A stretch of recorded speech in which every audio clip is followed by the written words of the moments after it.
is Thursday, February 29, 2024.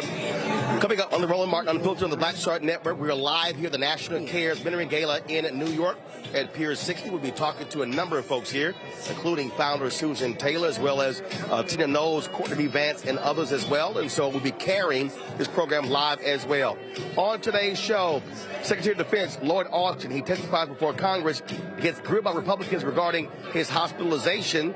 Also, the Supreme Court they're going to hear the case of Donald Trump regarding immunity that's not sitting well with lots of different people. We're going to talk about why Clarence Thomas should recuse himself from this case as well. Also, Trump has been thrown off the ballot in Illinois, and so we'll discuss that. Plus, Tennessee Republicans continue to force local control. They actually are advancing a bill to say local people can't even study or discuss the issue of reparations.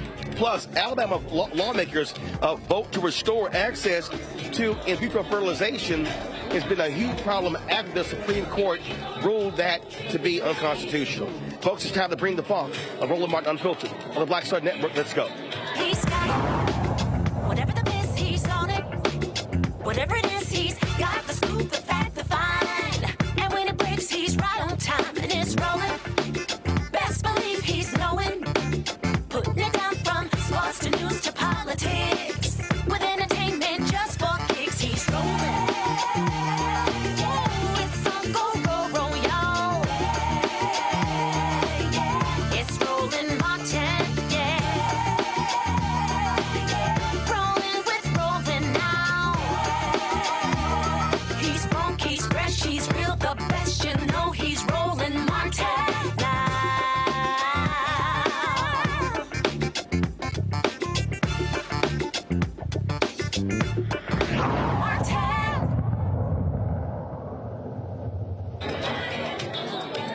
Hey folks, Roland Martin here, broadcasting live from Pier 60. We're here at the National Cares Mentoring Gala that's taking place here. And so folks are already coming in for the reception. The program is going to start in about an hour. We're going to be broadcasting it, streaming it right here on Roland Martin Unfiltered and on the Black Star Network. And so you're not going to miss any of that. Kenny Lattimore performing. It's being hosted by Sherry Shepard. They're honoring a number of different people. We're going to be hearing from a number of folks that will be coming through here as well, including founder Susan Taylor. So we look forward to that. But let's talk about what's happening in the news. Today on Capitol Hill, Pentagon Secretary Lloyd Austin, Secretary of Defense, he testified before Congress. Remember, he was hospitalized in December with prostate cancer. Did not tell the White House, did not tell members of Congress, caused a huge brouhaha here in D.C. He did apologize for that, but it didn't stop Republicans from grilling him. Here is some of today's testimony. Know that Congress has some legitimate concerns about some issues around my illness. So let me start by thanking all those who've offered me well wishes after my recent cancer treatment and hospital stay. I very much appreciate your kind words, and I received world-class medical care at Walter Reed. And I want to again publicly thank my doctors and the outstanding nursing staff. They expect me to be completely cured of my prostate cancer, which was caught early. And I continue to recover, and now I want to be very clear. There was never any lapse in authorities or in command and control. At all times, either I or the Deputy Secretary was in a position to conduct the duties of my office, but we did have a breakdown in notifications during my January stay at Walter Reed, and that is sharing my location and why I was here. And back in December, I should have promptly informed the President, my team in Congress, and the American people of my cancer diagnosis and subsequent treatment. Again, we did not handle this right, and I did not handle it right. As you know, I've apologized, including directly to the President, and I take full responsibility. I'm also taking responsibility for some institutional changes to make sure that this cannot happen again. It's not enough for me to pledge to do better. The system must be postured better to make the appropriate notifications when authorities are transferred. And my staff must be ready to carry all of this out. But let me be clear, I never intended to keep my hospitalization from the White House or from anybody else. The 30-day review summary lays a lot of blame at the feet of your staff. It seems that would appear, correct? For the breakdown in the process? You've told us that you are responsible, but the 30-day review seems to blame your staff. Well, the 30-day review pointed out that that there were some missteps, but there was never any ill intent or an intent to obfuscate. So, 1 year ago, you told me in this hearing room you had no regrets about what happened in Afghanistan. Do you regret what happened here? I've said that we didn't get this right, Congressman, and we put measures in place to ensure that the notification process is improved going forward. Mr. Secretary, who will be held accountable? The transfer of authority was. Who will be held accountable for this? This embarrassment. Again, I take full responsibility, and we put measures in place to address the shortcomings. Are you surprised the president didn't call for your resignation? I'm surprised, but are you surprised that he didn't call for your resignation? The president has expressed full faith and confidence in me. So you're not surprised that he didn't call for your resignation. Is it typical that the president would go 3 days without talking to his Secretary of Defense? Is that typical, or is that a regular posture? Do you usually go days without talking to the commander? I mean, that can happen. It depends on whether or not the president's on travel. If I'm on travel, there are times when we do go days without direct communication. So the big issue for me here is either the president is that aloof or you are irrelevant. Which one is it, Mr. Secretary? That the president would go 3 days without knowing that his Secretary of Defense is not on the job? It's neither. The president is not aloof, and I am. I participate in all of the. Let me ask you this. On January 2nd, while you were in the hospital, President Biden was vacationing in the Caribbean. Your deputy, who the president didn't even know had operational control, was on a beach in Puerto Rico. What kind of message does that send to our adversaries? The key piece is that, number one, the deputy has the ability to, she has access to secure communications. She has the ability to participate in decision-making processes from wherever she is. Mr. Secretary, our adversaries should fear us, and what you've done has embarrassed us. And let me sum this up by this. A leading Chinese propaganda outlet said that what happened to you exposed, quote, internal chaos. A leading Russian propaganda outlet said that your disappearance, quote, effectively compromised the gentleman's time's expired. Chair now recognizes the chair now recognizes the ranking member. First of all, let me say it is not.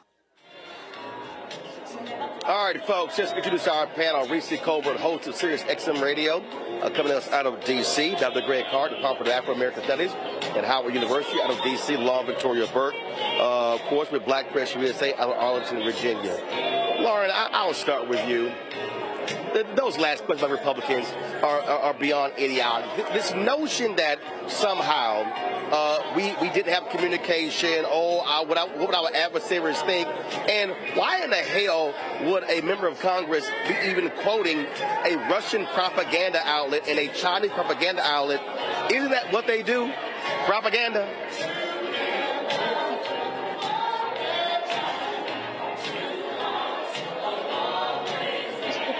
Part is cozy with Russia, is oddly cozy with Russia, even more amusing there. And let's be clear, I mean, the secretary made some mistakes with regard to the notification when he was dealing with his prostate cancer. He should have handled that differently.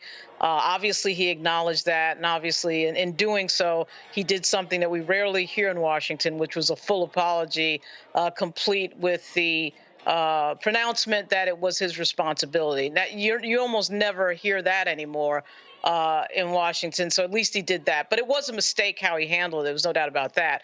It is crazy though to watch a hearing. I mean, at least Congressman Banks actually has served in the Navy. But to watch, and thank goodness you didn't show this, the Matt Gaetz portion where, you have Matt Gaetz questioning a 4-star general. It is just laughable. I mean, it is just laughable. These people aren't even in the same league as somebody like the secretary. So at least he has, he's acknowledged this. But typical with regard to Republican messaging, they want to stretch this out as much as they can. This story is over. It ended weeks ago. But they want to stretch it out and talk about something else because they can't win on these other issues. Of course they do, and Reese, I'm sitting here laughing at them because one, you are talking about a retired 4-star general. We also this notion that the president was in the Caribbean and your deputy was on the beach in Puerto Rico. We literally have capabilities to keep the government running on Air Force One in the air. So this whole deal of like, what will our adversaries think? They should fear us. They do. I mean, ain't nobody gonna try with us like that, trust and believe, because the same little intelligence they have tells them that we ain't the ones that you really want to play them games with. What really weakens our position is Republicans portraying us as so damn weak. As Republicans portraying us as a nation, or falsely portraying us as a nation that is run by a handful of people, as opposed to the fact that we have a deep and broad infrastructure that is widely dispersed throughout the country and with many intelligence capabilities that keeps our national security pretty damn safe. And so I think the notion of quoting Chinese propaganda, which propaganda is not credible, and Russian propaganda is also not credible, just shows how incredibly stupid Republicans are and how little they have to work with. But let's not act like Lloyd Austin pulled a Kate Middleton, who hasn't been seen for 3 months. Who knows what's going on with her? I mean, he was in the hospital. He had prostate cancer. He took some calls, probably was on some Zooms, and went on about his business. He acknowledged that he did have some wrongdoing. But shit, nobody died, so what's the problem? Okay, like, come on. We have bigger fish to fry than this. Right, and the reality is he screwed up, okay? He screwed up. Yeah. We'll discuss this. But here's the thing, Greg, that I think is critically important, and that is this here. When you heard the Republican going, are you surprised the president didn't call your resignation? He should have said, no, hell no. Here's the reality. 3 years into Trump, all kind of people got fired, resigned, got run off. The thing that I keep talking about why you must reelect Biden-Harris is because we've had a no-drama presidency. I can't remember the last administration where you did not have some high-level drama among cabinet secretaries and low-level folks. And so this has been a drama-free presidency, and it goes to show you a level of competence when it comes to Biden-Harris that we did not see with Trump. And remember, you saw more other stuff even in the first term of Obama. That's been a critical need that we had after 4 years of chaos. So for this to be the only blip, that ain't bad. But even if there were no blips, it would be irrelevant. Competence isn't the issue here. Policy isn't the issue here. Congressman Kahana out of California asked Secretary Austin how many Palestinian women and children have been killed, and the Secretary of Defense said that about 25,000. And then when he asked how many munitions has the United States given Israel, and also he made note at that moment that the United Nations has said that arming Israel now could be considered a war crime, and the Secretary of Defense didn't know the number, and Ro Khanna told him 21,000 munitions have been given to the killers in Israel as they slaughtered the Palestinian people. In other words, it's not about ideology, it's not about competence. The snot-nosed Jim Banks from the Indiana Third is what it's about. It's about politics.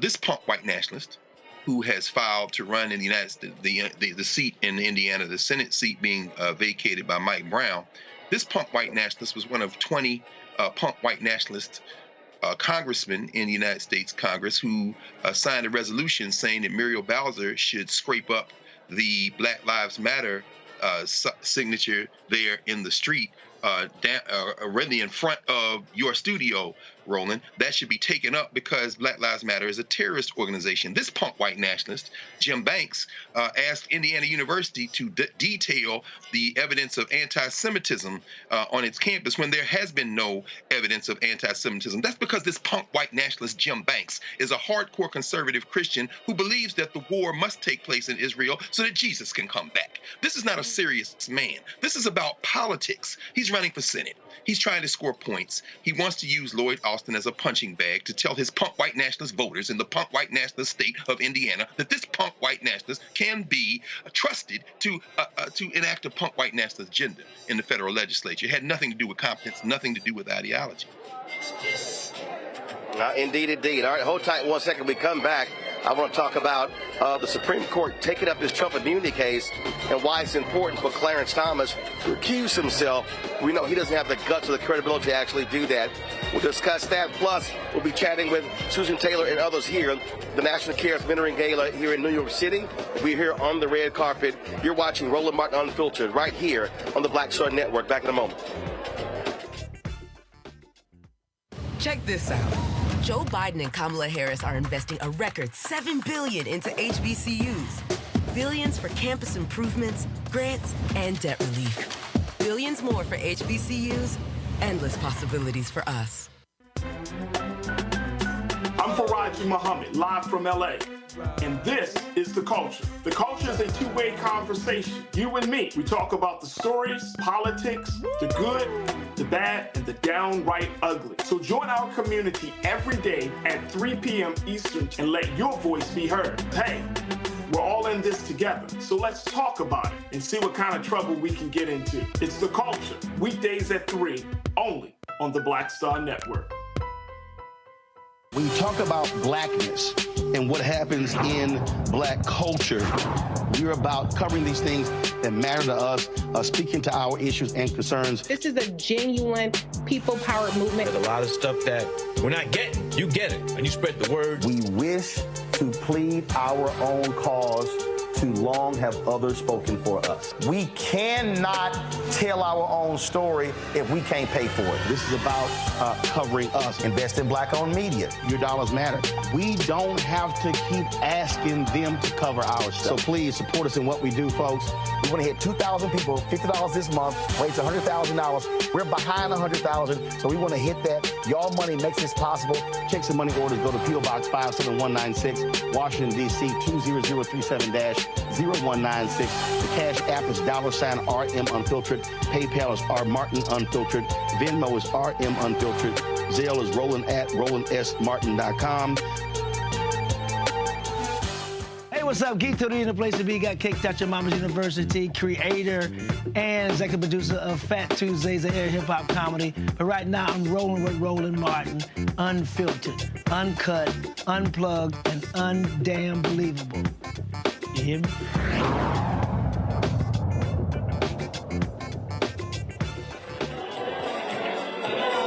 All right, folks, welcome back to Roland Martin Unfiltered here on the Black Star Network. We're live at the National Cares Mentoring Gala.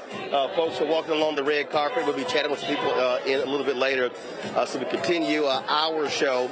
Supreme Court will be taking up the Trump immunity claim April 22nd. Now, what's idiotic about this is that they're waiting 2 months. That makes no sense whatsoever. But the real question is, why hasn't Clarence Thomas recused himself when his wife was one of the people who was standing with Donald Trump as an insurrectionist on January 6th? That issue right there, Reese, is a problem. And here's the deal. The way these rules are written, only the Supreme Court justice themselves can decide whether they should recuse themselves. This is a problem. The Supreme Court, unlike the executive branch, unlike the legislative branch, pretty much can do whatever the hell they want to. This is a fundamental problem, and what they have done is they have basically rewarded Donald Trump, because what we now know is you likely are not going to have that trial before the election, and that's a damn shame.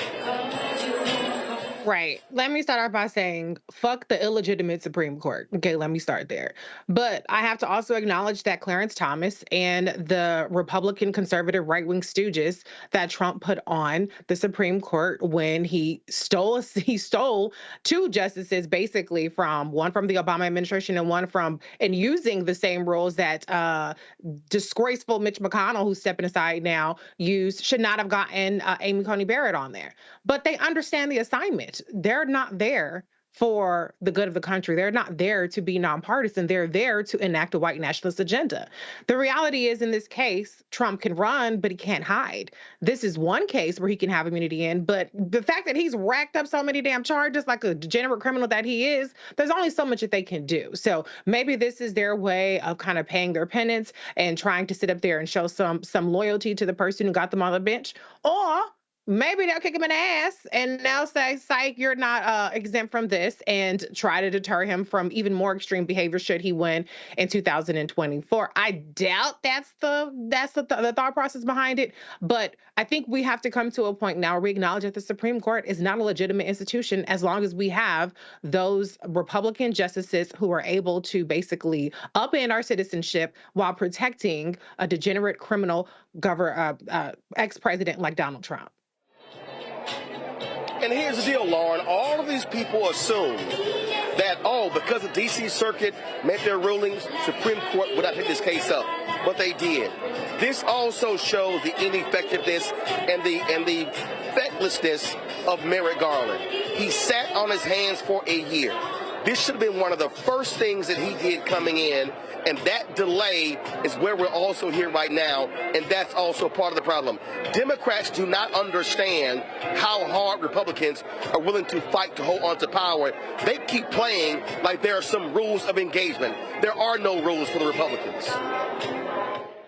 Yeah, and how did we get Merrick Garland? We got Merrick Garland because Barack Obama wanted to put him on the Supreme Court inexplicably to make Mitch McConnell feel good.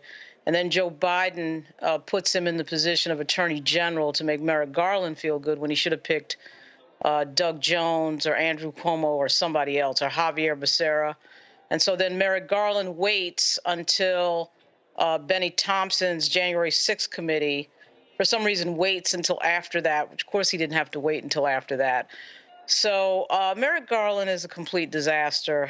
That is a known fact. That ship is completely sailed. And that is the reason why we're at this moment. I don't know that anybody expected that this was going to be resolved before the election anyway. But now with the Supreme Court deciding to wait 2 months on the question of whether or not a president of the United States is above the law, effectively the question here, and Greg will correct me if I'm wrong, is whether or not the president, because he's the president, is subject to the same laws as everybody else. Well, that's an interesting question. You need to go over that. The Supreme Court needs to go over that. Apparently so. So obviously this court is acting and moving in a political way. But again, I don't know that we had expected that these cases would be resolved before the election anyway. So I'm not sure it made that much of a difference. But obviously the delays by Merrick Garland and now the court make it the case that obviously this won't be resolved before the election. Control room, do me a favor, pull up the tweet from Eric Holder. Greg, I want to read this. This is what Eric Holder tweeted last night. There's no cavalry coming, no miracle solution, no saviors. In the end, we, the American people, not any of our institutions, have to save our democracy by voting in defense of that democracy this fall. We are the cavalry. Responsibility is ours. You know, I've been on, I don't even want to name this idiot. I call her Bad Lace Front. She's one of these loudmouths on YouTube. And you know what, matter of fact, I'm just gonna go ahead and say it. You've got loudmouths like this dude, and Philip Dude, Jason Black, Philip Scott, Vicky Dillard, all these fools who sit here and go, oh no, y'all talking about voting, telling folks not to vote. These idiots do not understand what these folks plan on doing. They have no idea what Project 2025 is. They have no idea what they're going to unleash on black people. And Eric Holder is right. The only way to shut this down is to hand Donald Trump another big L. Absolutely. And you know, statements like that from the former Attorney General probably should remind us of why there was talk that he did not want to return to the Attorney General's office in the second Obama term. And of course, eventually he did, and Loretta Lynch came in. You know, I'm not going to put this on Barack Obama, because if people by now don't understand what Barack Obama was and what he wasn't, then perhaps we should just go to school another day. You might have to put another show on the network, Roland, to walk through the politics of that. But yes, one of the greatest affirmative action hires of the 21st century, Merrick Garland, has proven that once again white men fail up. And you're right, Lauren. I mean, think about this: the idea that the Supreme Court, first of all, would take this case. There are 179 circuit court judges in this country. Jeff Toobin just put an article in the New York Review of Books, of all people, talking about that Fifth Circuit, and he mentioned that Trump got confirmation of 54 circuit and 174 district judges, and to date, Biden has confirmed 40 circuit judges, 134 district judges, and has 22 nominees pending, including some nominees being held up by some of these white nationalists in the southern states. This is where we see the value for the white nationalists of making sure that agents of chaos, like these YouTube warriors, are amplified and others are put in the stream so that people will not vote. Why? Because they have seized and have control of the federal judiciary. This should not have gone to the Supreme Court. But when the Supreme Court took this case, and we don't know whether it was 4 that voted or more that voted to take the case, the fact that they said that the reason they took the case, one of the reasons they take the case, is because there's potential irreparable harm to Trump if this isn't resolved. What's the irreparable harm? That you can't be president of the United States again?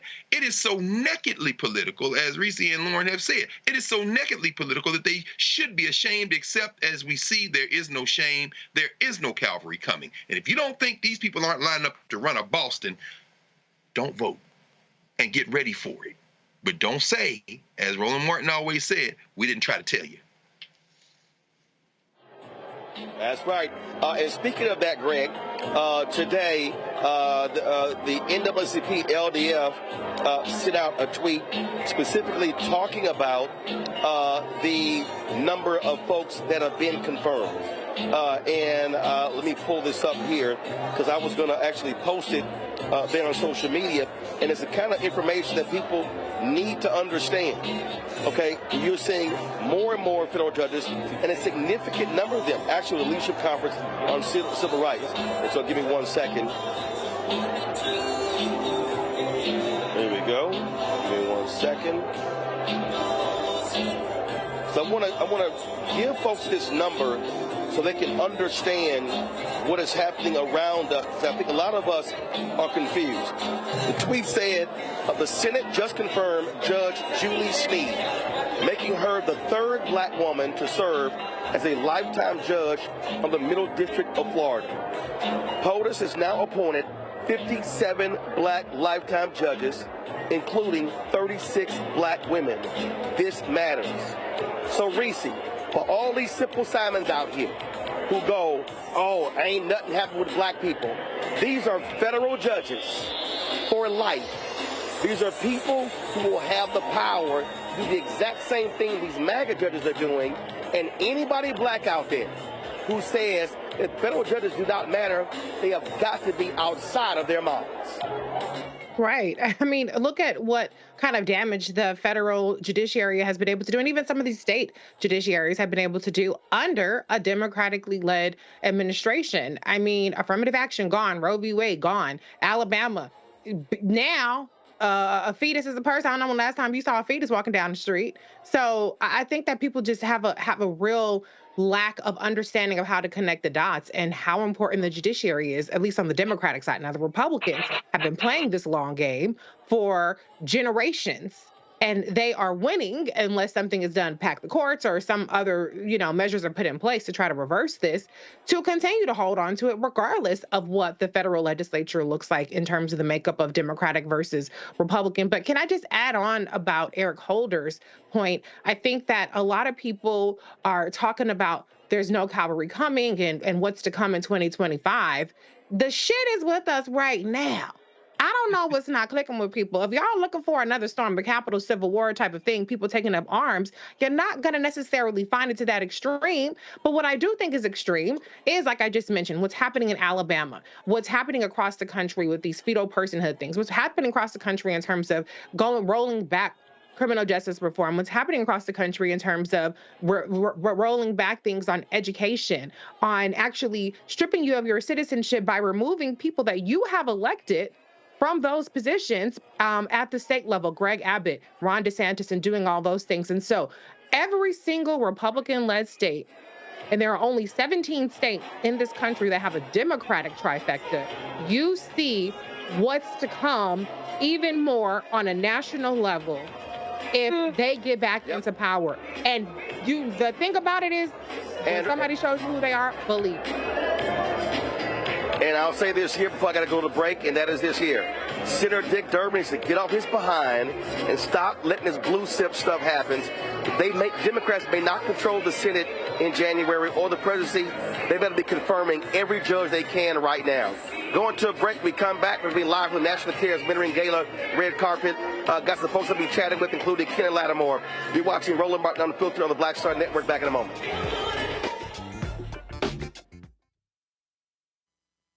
You heard why we're marching, and it's really a launch. It's not even a march. We're launching. That's right. A 42-week campaign. March the 2nd at 10 o'clock in Raleigh and 33 other state capitals and the District of Columbia. This is a historic move to mobilize the most powerful untapped block of voters in this country. Right. Poor and low wealth voters who make up 87 million votes. And it's never been tried before. Never been tried before in history. At the same time, the same message, same focus. And when that power turns loose, they will not be able to figure out the political calculus. I don't know about you, but I'm ready to shake things up. I'm ready to get up out of the valley. I'm ready for God to put his spirit on us. I'm ready to be used to change this nation. And what we're saying is, can't we come together? Can't we come together around an agenda? You ain't got to like everything about Reverend Barber. You don't have to like everything about Sangria. You don't have to like everything about Long Prior. But can we come together and say, it's time to end poverty as the fourth leading cause of death? It's time to have $15 and a living wage indexed with inflation. So every time inflation goes up, the minimum wage goes up. It's time to have health care for all. It's time to fully fund public education. Can't we come together? It's time to protect women's right to women's health. It's time to have affordable housing for everybody. It's time to stop the proliferation of guns. Ain't no way folk ought to be able to have more guns than they have food, more guns than they have meat on their table. That makes no sense.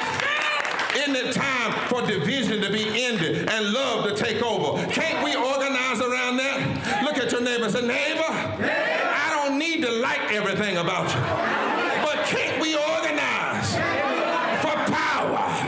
Can't we stand for justice? Can't we love everybody for just a little while? Can't we come up out of the valley? Can these bones live?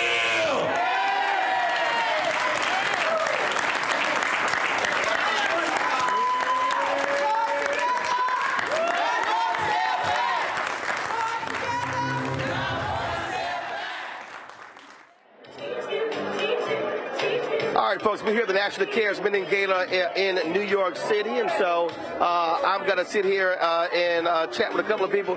Where did Kenny go? So how you going? Stay right there. Slide it, step up. And so, of course, Tobias here. Look at how clean. Look at how clean everything. Treat me like a brother. Good to see you, one.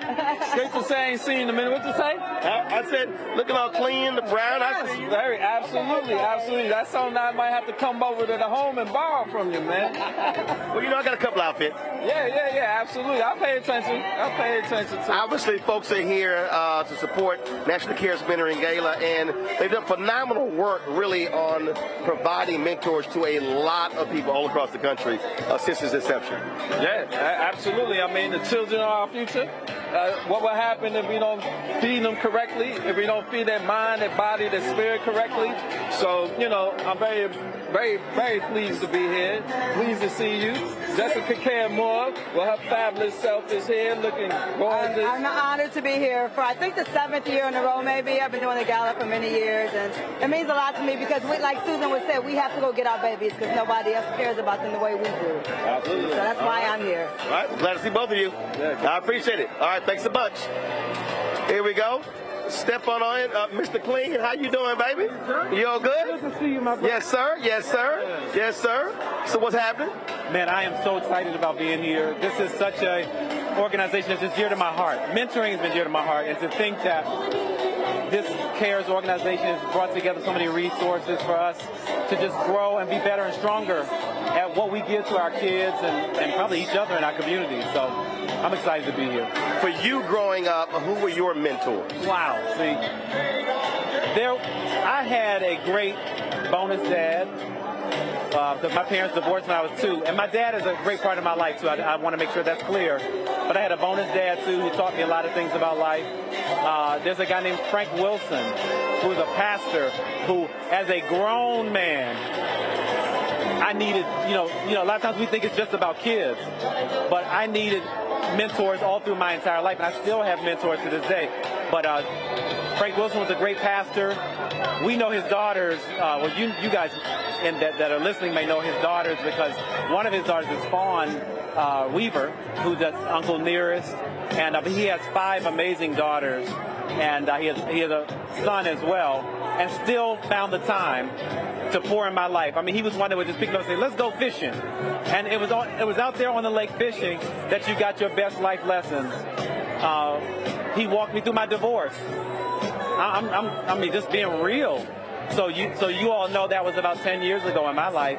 I still needed mentors to help me to just guide through some rough areas. I think that's the thing that a lot of people don't understand.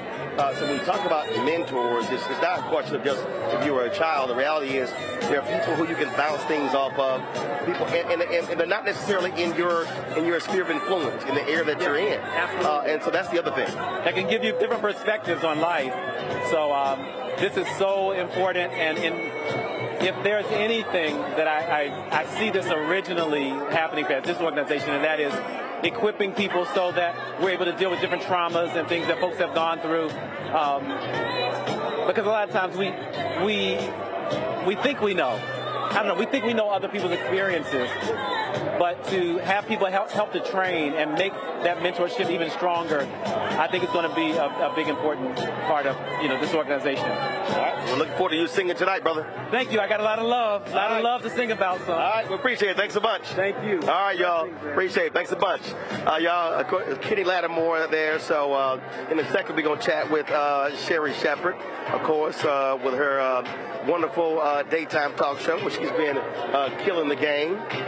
And so, matter of fact, John, while we're waiting on Sherry, we'll holler at my homeboy, John Murray, always showing him some love. He's executive producer of the Sherry Shepard Show. What's up, man? If I didn't know any better, I'd say you were an alpha. Well, sometimes you got to let them know. You look good, man. I appreciate likewise. It's a wonderful night to be here celebrating mentorship. Indeed. The iconic Susan Taylor. The mentorship, I was talking with Kenny, that it happens through one's whole life.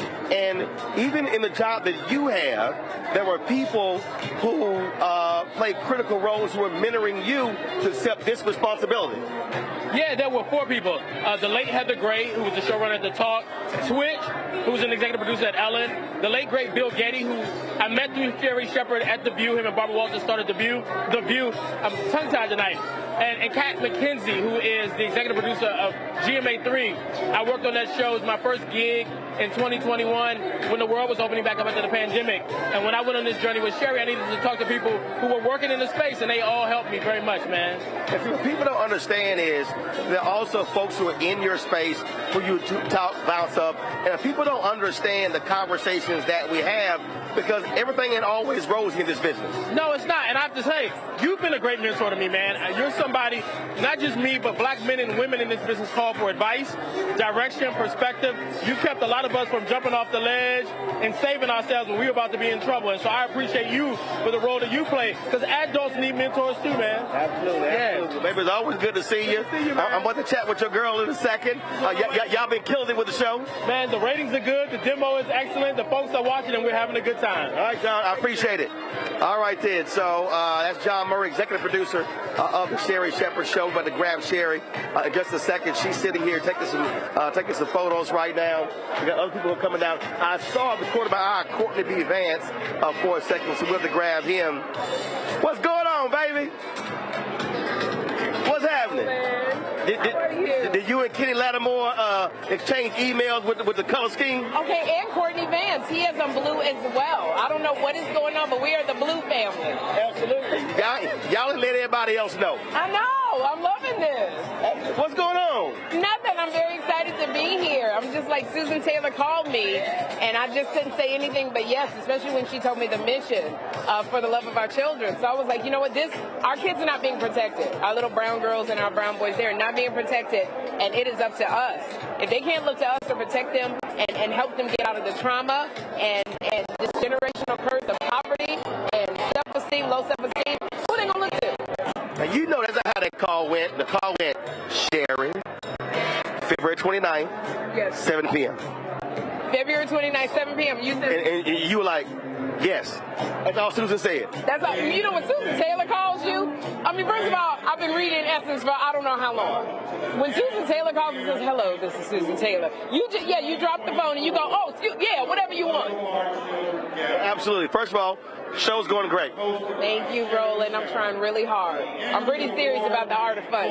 So yeah, I mean, no, but funny. I mean, in a job. But again, you never gave up on saying, I can do this. Y'all don't think so, but I can do this. You know what? It's so funny trying to convince people that you can do what you dreamed about for 30-something years, 23 years. And I'm so glad I'm glad that I got it now, because I understand the assignment. I understand exactly when I walk out that door what I'm supposed to be bringing. So it's so not about me. In my 20s, it would have been about me. But now it's like, no, it's about what am I bringing? How am I being a vessel to show people that side of God that is love, light, laughter, and fun. And then when Oprah said, here's a baton, you done lost your mind. I'm still call and go, is this baton real? So the fact that Oprah even turned down other shows to come on to my show meant a lot. And to have her as a mentor, you know, I got these women, Gayle King, Oprah, Robin Roberts, Whoopi Goldberg. You know, you can't beat these women as mentors for a talk show. Always good to see you, darling. Love you, baby. You too, bro. All right, God. That's Sherri Shepherd, host of the Sherri Shepherd Show. We got Kefra Burns here, of course. He is the husband of Susan Taylor. A bad brother in his own right, doing his thing, doing amazing things. And so I'm going to grab him in a second. Let me grab Kefra right here. Looking clean, my brother. Thank you. So let me explain this something. So y'all know every time, y'all know how y'all black women are.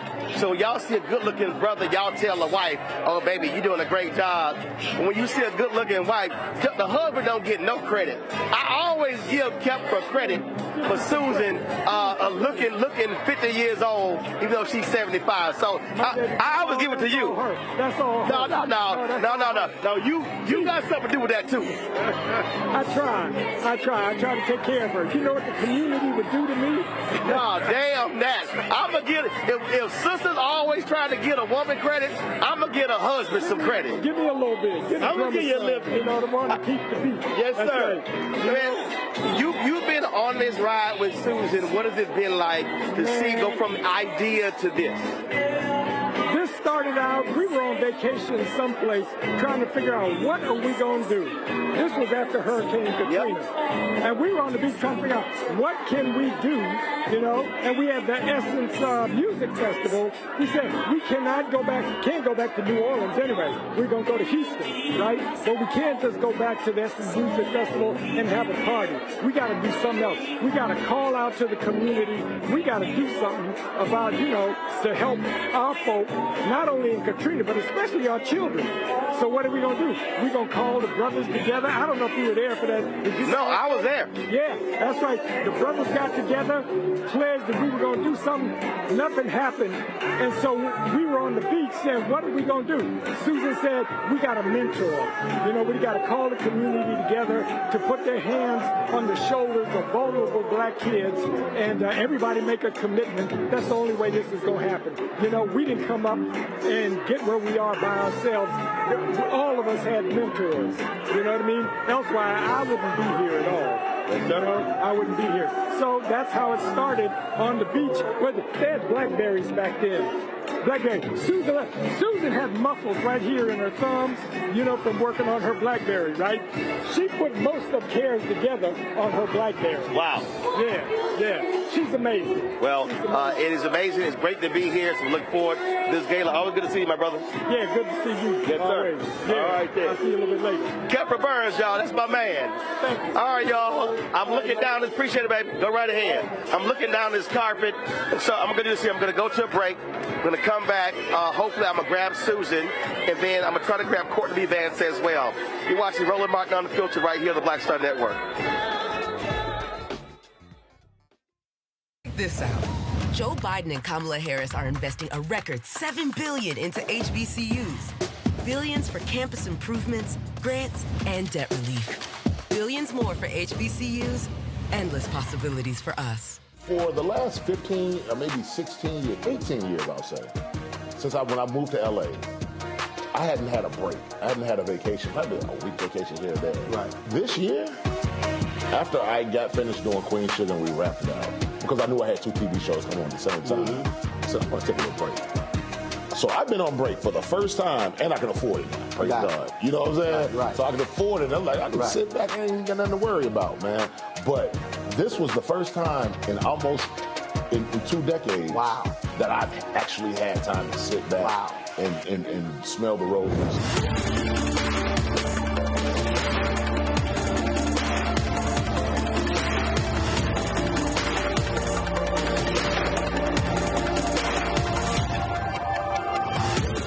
Next on the Black Table with me, Greg Carr. Democracy in the United States is under siege. On this list of bad actors, it's easy to point out the Donald Trumps, the Marjorie Taylor Greens, or even the United States Supreme Court as the primary villains. But as David Pepper, author, scholar, and former politician himself says, there's another factor that trumps them all and resides much closer to many of our homes. His book is Laboratories of Autocracy, a wake-up call from behind the lines. So these state houses get hijacked by the far right, then they gerrymander, they suppress the opposition, and that allows them to legislate in a way that doesn't reflect the people of that state. David Pepper joins us on the next Black Table, here on the Black Star Network.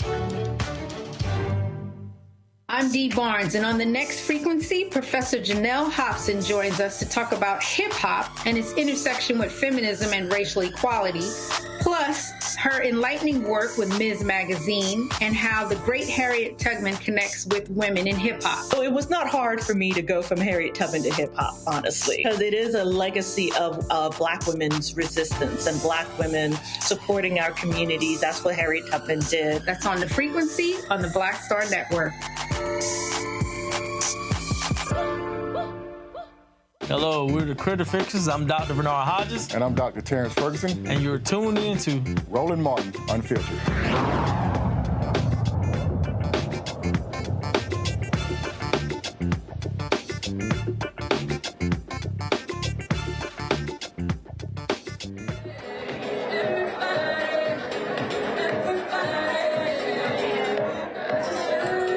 Welcome back to Roland Martin Unfiltered here at the Black Star Network. We're here at the National CARES Gala, Mentoring Gala, taking place in New York. We've been chatting with a number of different people here. There are a lot of different partners as well. Tell everybody who you are. Hello, everybody.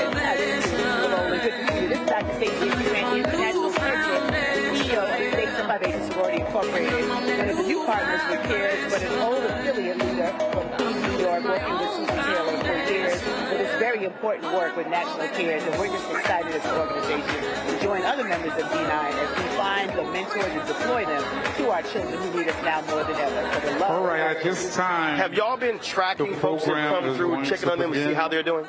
Well, for the love of our children, Gala 2024. Please take your seats at this time. Thank That's you. the work that we've been doing as affiliates, making sure that we can find out what happens to the young people after you have that quality time with a mentor. You never know who can change your life. All right. We certainly appreciate it. Thanks a bunch. Always great seeing you, my brother. Thank you. All right. Folks, again, we're going to be chatting in a moment with Susan Taylor. I want to go back to our panel here, and I want to start with Greg in this round. Greg, when we talk about mentors, look, for me, grandfather, father, uncles, so I had a very strong family structure. But unfortunately, a lot of folks in our community don't have that strong family structure, which is why you have to have external groups picking up the slack.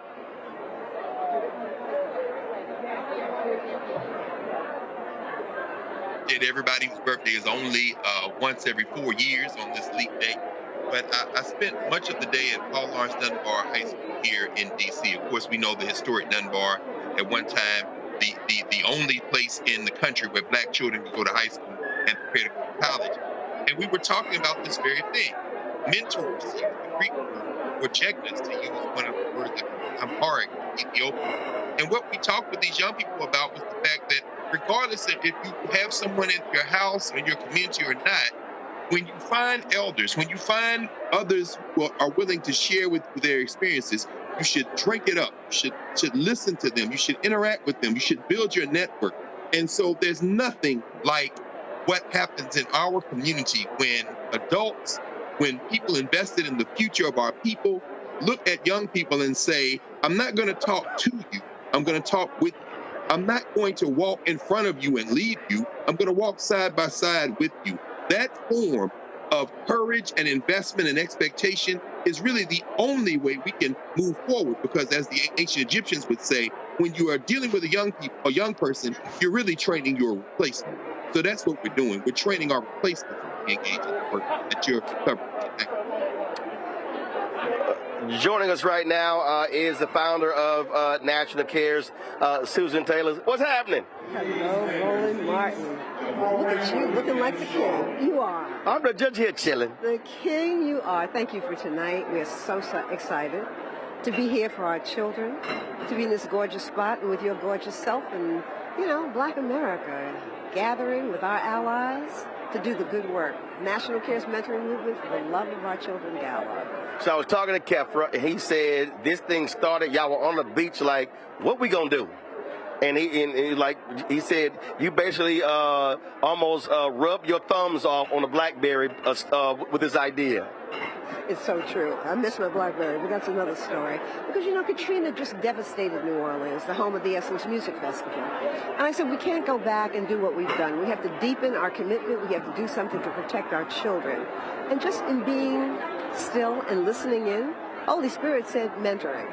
And so we brought people together over several days in New Orleans, and we asked them to go back to their respective cities and to mentor the children. But we needed to do more than that, because they didn't. And so I started Essence Cares. And then when I wrote about it, people just reached out and said, we need this in our city. And I said, you know what? Got to rename it, because they couldn't use the name Essence, so we named it the National Cares Mentoring Movement. And we started building, first in Atlanta, and then we replicated that model, recruiting mentors, training them, and then deploying them to where our children were struggling and losing ground in, poverty schools, in incarceration, forgotten, struggling, depressed, and now suicidal. So this is our work. We work where the harms of poverty live. We're not afraid of our people. We are standing on the shoulders of ancestors who didn't even have shoes. So this is the work that we're doing, and we're serious about it. So in how many cities now? We're in, wow. We are in 58 cities and 26 states.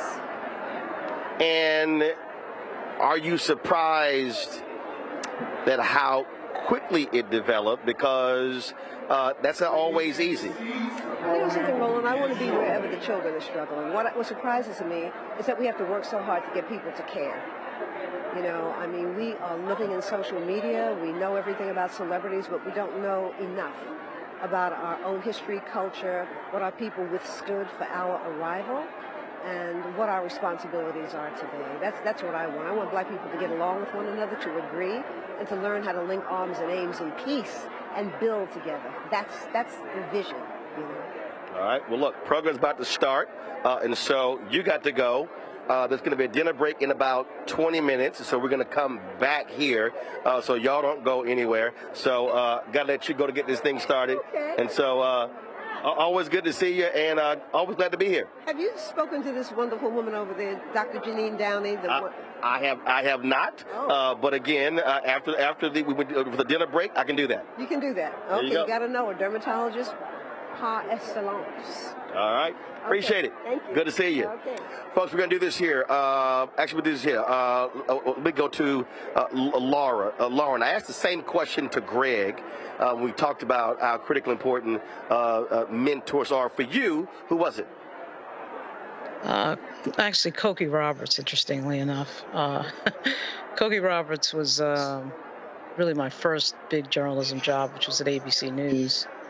And she pushed me to graduate. I was failing a math class at American University over and over again, but she still hired me.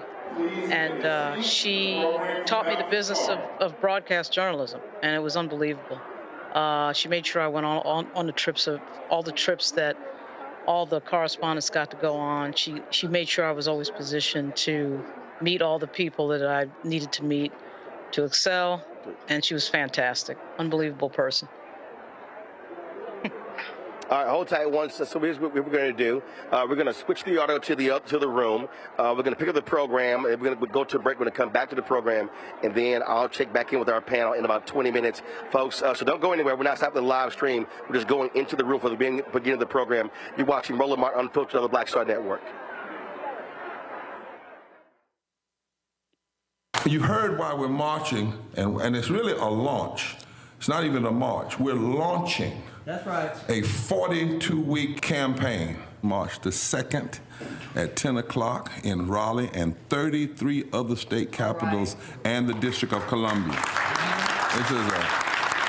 This is a historic move to mobilize the most powerful untapped block of voters in this country. That's right. Poor and low wealth voters who make up 87 million votes.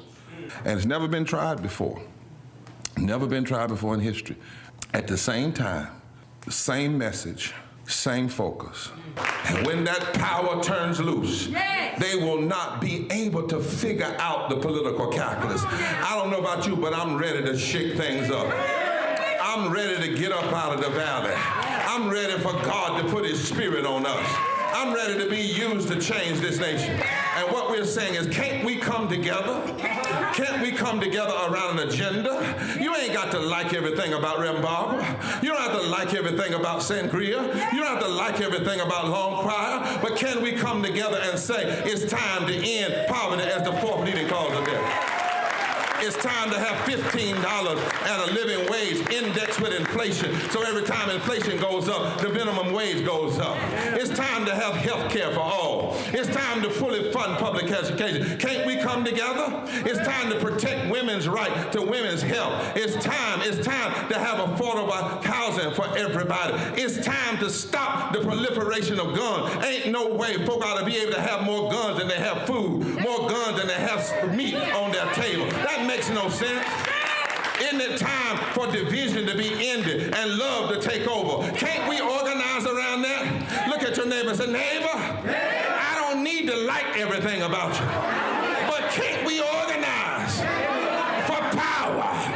Can't we stand for justice? Can't we love everybody for just a little while? Can't we come up out of the valley? Can these bones live?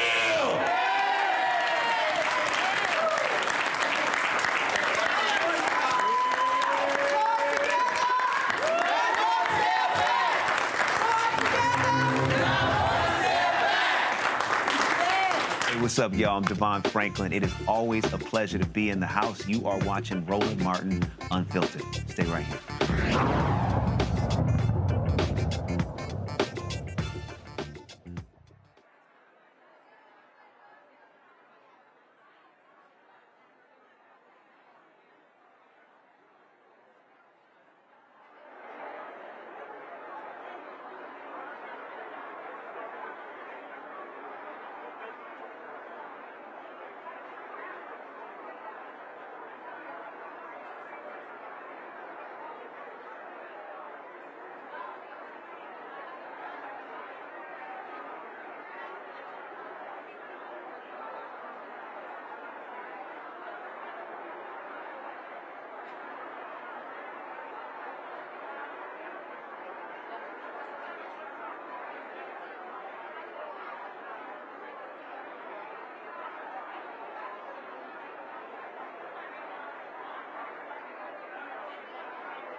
Okay, I'm gonna try that again because so many of you all were talking about how turned up y'all were gonna be when y'all came to this year's gala. Good evening, everyone. That's what I'm talking about. We're gonna keep that energy. Welcome to the National Cares Mentoring Movement 2024 for the Love of Our Children Gala. Woo, let's bring it up, y'all. That's right. We are so thrilled to have so many of our friends and family viewing online. So let's show them some love, y'all. Bring the energy up in the room. That's right. Tonight's program, hosted by the amazing Sherri Shepherd, is about to begin. And who better than Sherri to help us celebrate not only the courage and resilience of our young ones and women of courage who continue to defy the odds, climb many mountains, and move millions of dollars to poorly resourced communities so that our children and our world can get what they need. But for now, please listen to one of the greatest writers our world knows, a woman of courage. She embodies courage. She, along with other cherished women, led conversations we were once too afraid to have, but now cannot live without.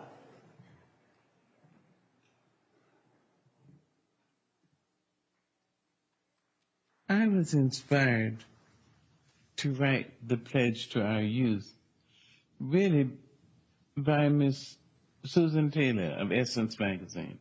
Well, she asked, had I looked at the youth recently? And I speak to the youth all the time. And I'm aghast that we're losing them so fast, the black ones and the white ones, and the Native American, the Latino, the Asian ones. We're losing them to the gangs and to the streets and to drugs. So I said, yes, I've looked at them. And she asked, well, we'd like you to write something. We'd like you to write a statement to the youth. So I thought about the children, all the children.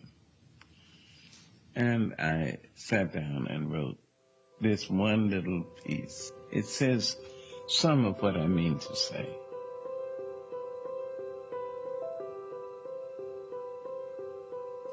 Young women,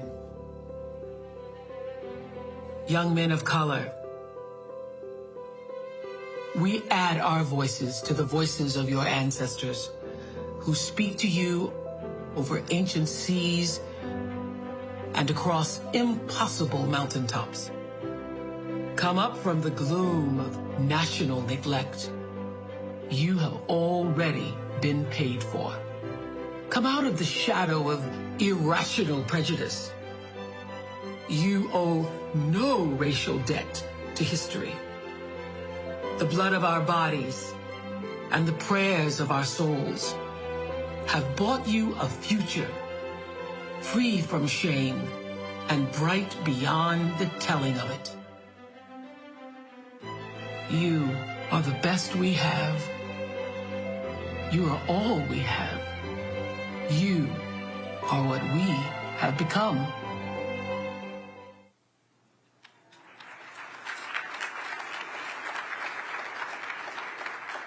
Thank you, Oprah Winfrey, and thank you to our treasured ancestor, Dr. Maya Angelou, for writing the beautiful pledge to our children for cares. You remain forever with us. And now, please help welcome to the stage our own poet laureate, the incomparable Jessica Care Moore.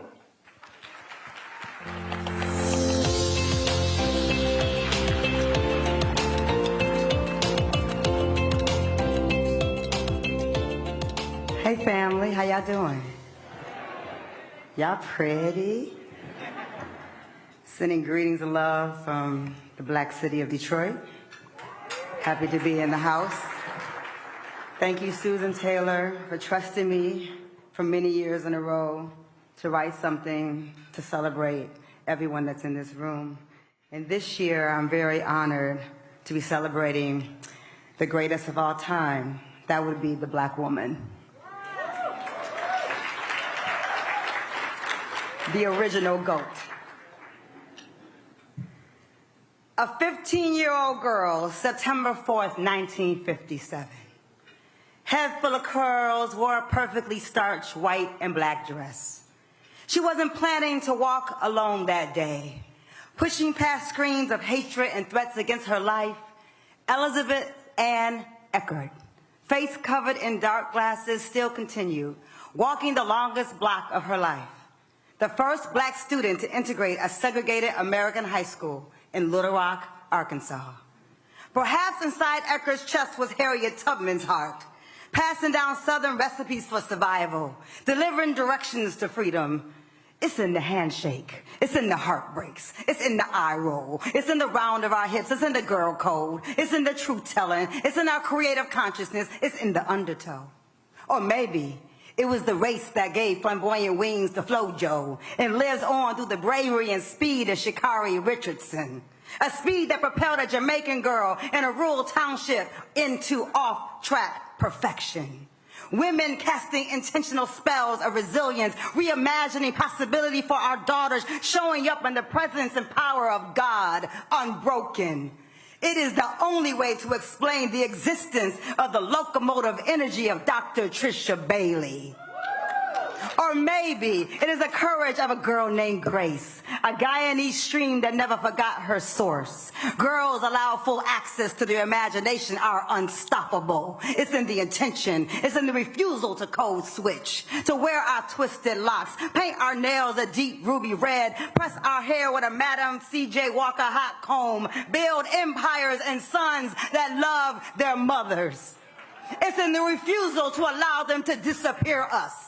We alive in the work of philanthropist and mentor Susan Taylor Batten, doing the lifelong courageous work of racial equity.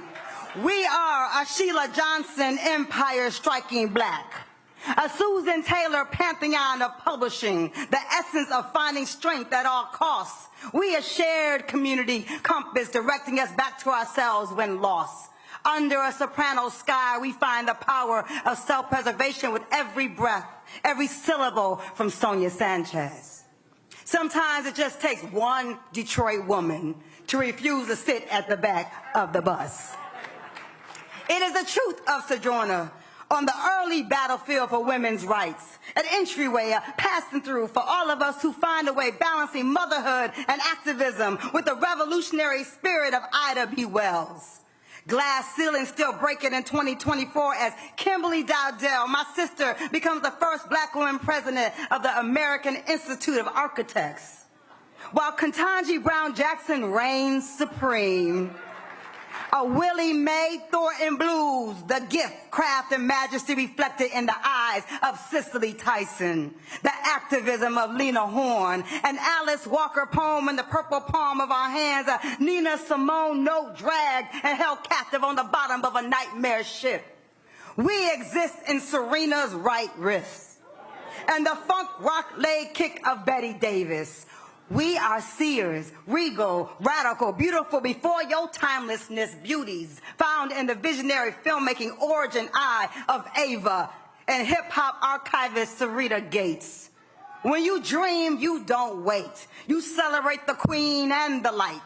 Making space, Mae Jemison in flight, the audacious journey of Josephine Baker and her steadfast defiance against back doors. Our collective wonder held in the grip of a love only a bell hooks could reach. In the bluest eye of Morrison, the secrets we share and the laughter we blow out large as an Angela Davis 1971 Afro. We know deep loves and battle scars. Selma Burke and Bette Saar. Didn't Nikki Giovanni just travel to Mars? Don't we shapeshift Sankofa style back and forth through these stories of survival, Octavia? You remember who we be? The satirical wit and beautiful stutter of Ruby Dee.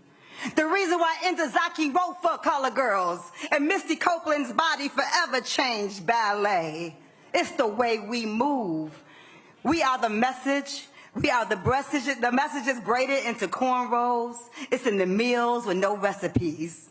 It's never having to ask for directions. It's an intuition. It's a knowing. It's a songbird force of Patina Miller. It's Roberta Flack for beginners.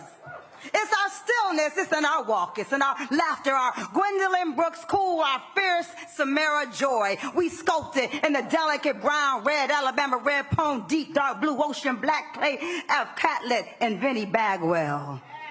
we age well.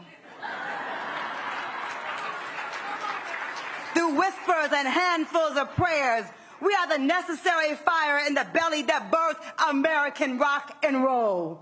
That birthed American rock and roll. It's personal for me. Resonating off the fingers of Sister Rosetta Tharpe's strings. A vote for Shirley Chisholm, and Aretha is our queen. We are the miracle, the memory, and the message. Some days you might find us wearing dark sunglasses and a perfectly starched white, black, and white dress, taking a courageous, unplanned, long walk into our future, glancing back at the other women who propelled us across the line. Long live black women, the original greatest of all time. Thank you. I love us, and I love you. Thank you. Thank you, Susan. I love you. Enjoy your night. Give it up for Jessica Pierre Moore.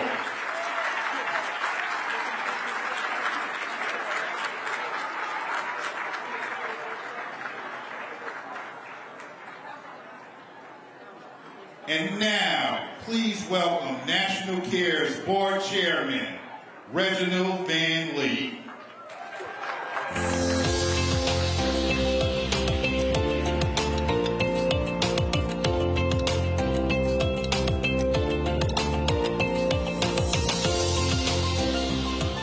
So why in the world do I have to follow that? Was that not amazing? I think we applaud again. Thank you. Thank you. I have the honor to serve as chair of the board, and I have some of my other board members here, and I'd like for them to stand to be recognized as well. Board members, please stand.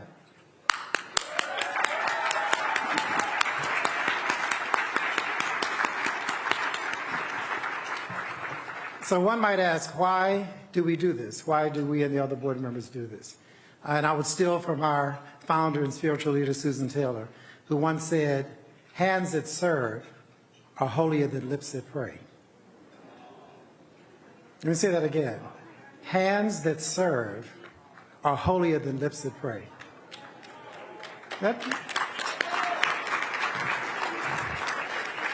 And many times people would sit back and I'm going to pray for that, or I'm going to hope that it gets better, and, you know, I'm behind you. But we are a serving board, and we're delighted to do it, so we're happy to be here, inspired by our spiritual leader and founder. I want to first recognize and thank some of our sponsors.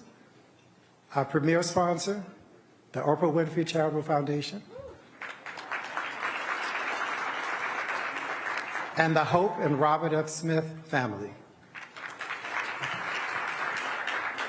Our presenting sponsors, Bailey's Medical Equipment and Supplies,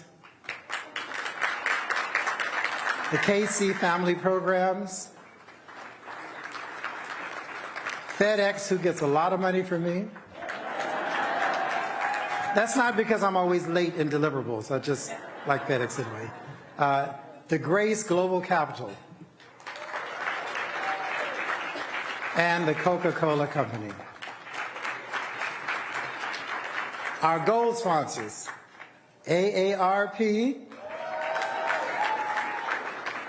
Lawada Kimbrough, and Stardust Fund. And to all our bronze sponsors, you mean so much to us. We value you. We appreciate your support. And now, before I leave the stage, to introduce the Emmy Award-winning and beloved host, actor and comedian, the one and only Sherry Shepherd.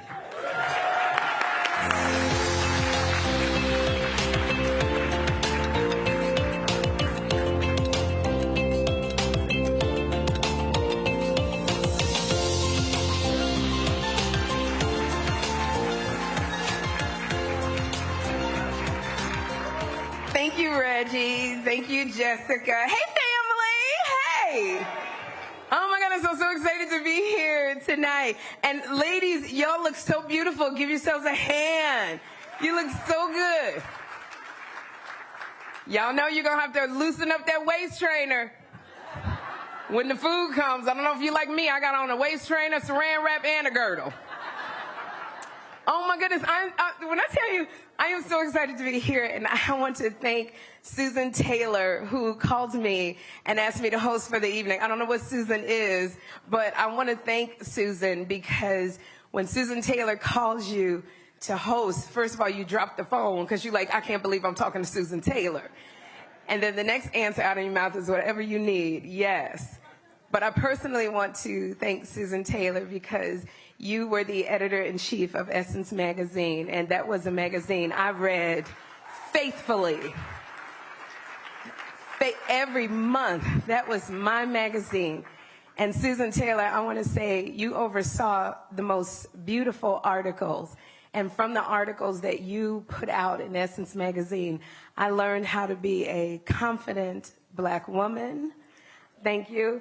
I learned how to style myself and about fashion. And from your wonderful articles, I learned that all of my ex-husbands were cheating on me. Thank you so much, Susan. Because I would have never known. So now I'm living in my spirit by myself. Thank you, Susan. Thank you. Oh my gosh. And note to somebody, my feet are killing me. If you find my arches, can you Federal Express them back to me? Who else? Is anybody else? Your feet on fire? Okay. All right. I heard you, Bevy. All right. Welcome to the 2024 For the Love of Our Children Gala. Yes. And like I said, I am thrilled to host this evening because it centers on our most vulnerable, our children. We want to make sure the world hears the critical message of the night that we love our children and we will protect them. So please use the hashtag CaresGala24 and hashtag LoveOurChildren. And again, let me thank you, Susan Taylor, for your decades-long commitment to lifting up our community with love, with wisdom, and with warmth. We are so grateful to you for issuing a call to love and action on behalf of our precious young, and one to honor incredible women of courage, Dr. Trisha Bailey, yes, Susan Taylor Batten, and Grace Vander Cruz. And I don't know about y'all, but I cannot wait to hear the smooth, the moving, the beautiful sounds of Kenny Lattimore. Now, let's do what we do when we come together. We're going to share some good food and drink, some good laughter, and lots of love. So would you help me welcome the fearless Reverend Al Sharpton, who will lead our blessing before we break bread.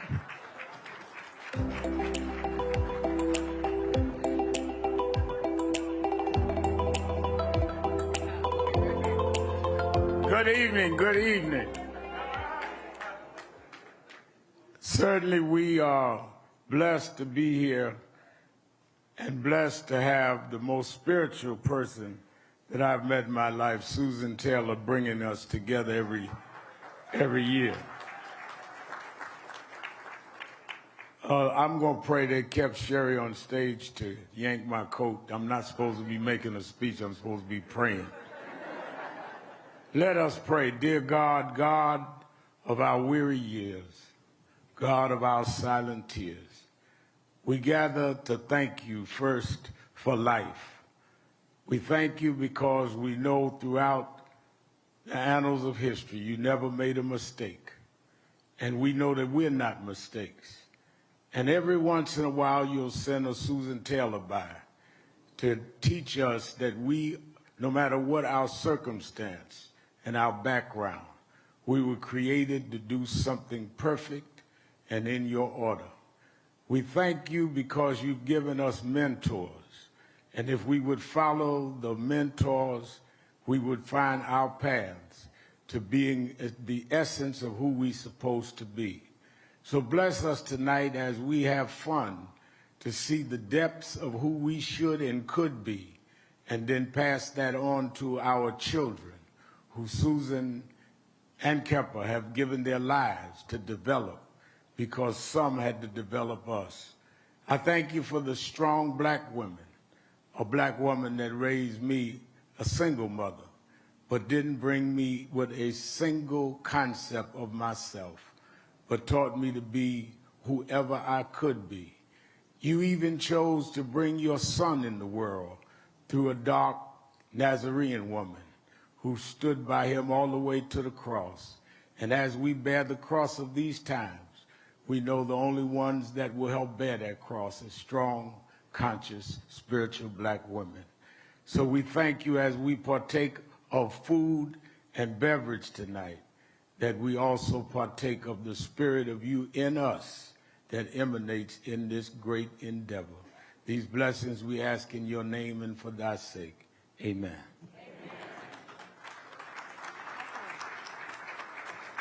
Ladies and gentlemen, dinner is served.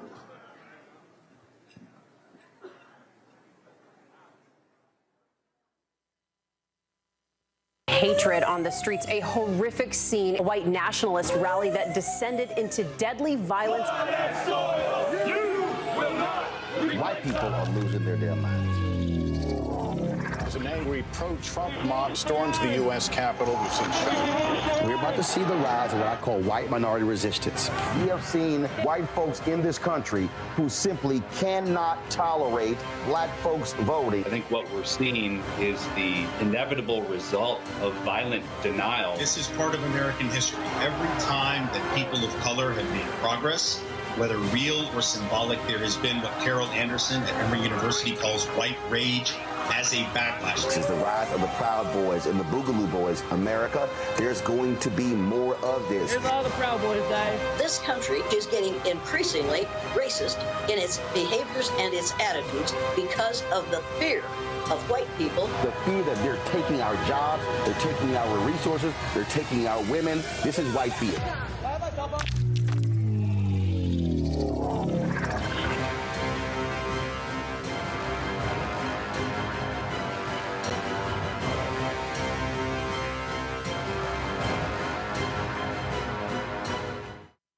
Owens, America's wealth coach and host of Get Wealthy. Let me hit you with a few numbers. African Americans spend 9 times the amount on ethnic beauty products and yet only own 1% of the beauty supply stores. It's an $18 billion industry. On the next Get Wealthy, you're gonna learn and hear from a woman who's turning this obstacle into an opportunity. We literally take you from A to Z on all of the things step by step you need to have in place to open and run a very successful beauty supply store. That's right here with me, Deborah Owens, host of Get Wealthy, only on Black Star Network.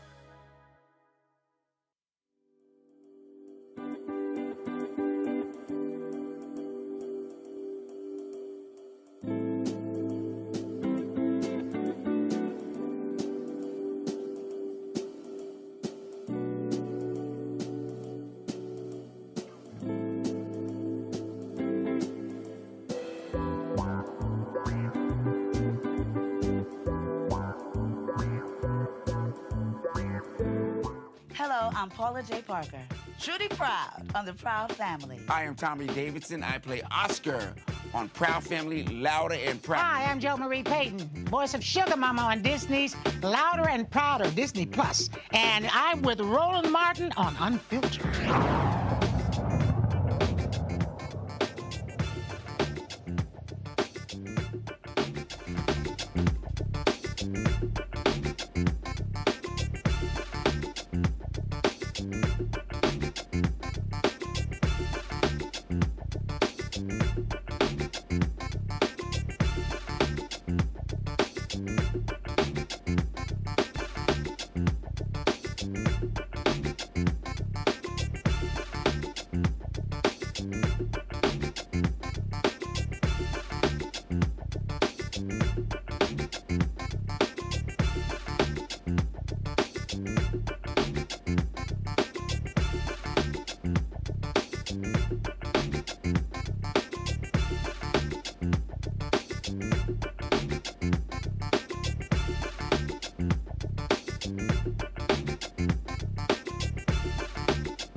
Hey, folks, Roland Martin, welcome back to the National Cares Gala. I'm here, of course. So there's a dinner break right now, and so we're going to go back to the program when it starts. There are several people who we want to chat with, and so there are a lot of people here from various National Cares chapters. Come on.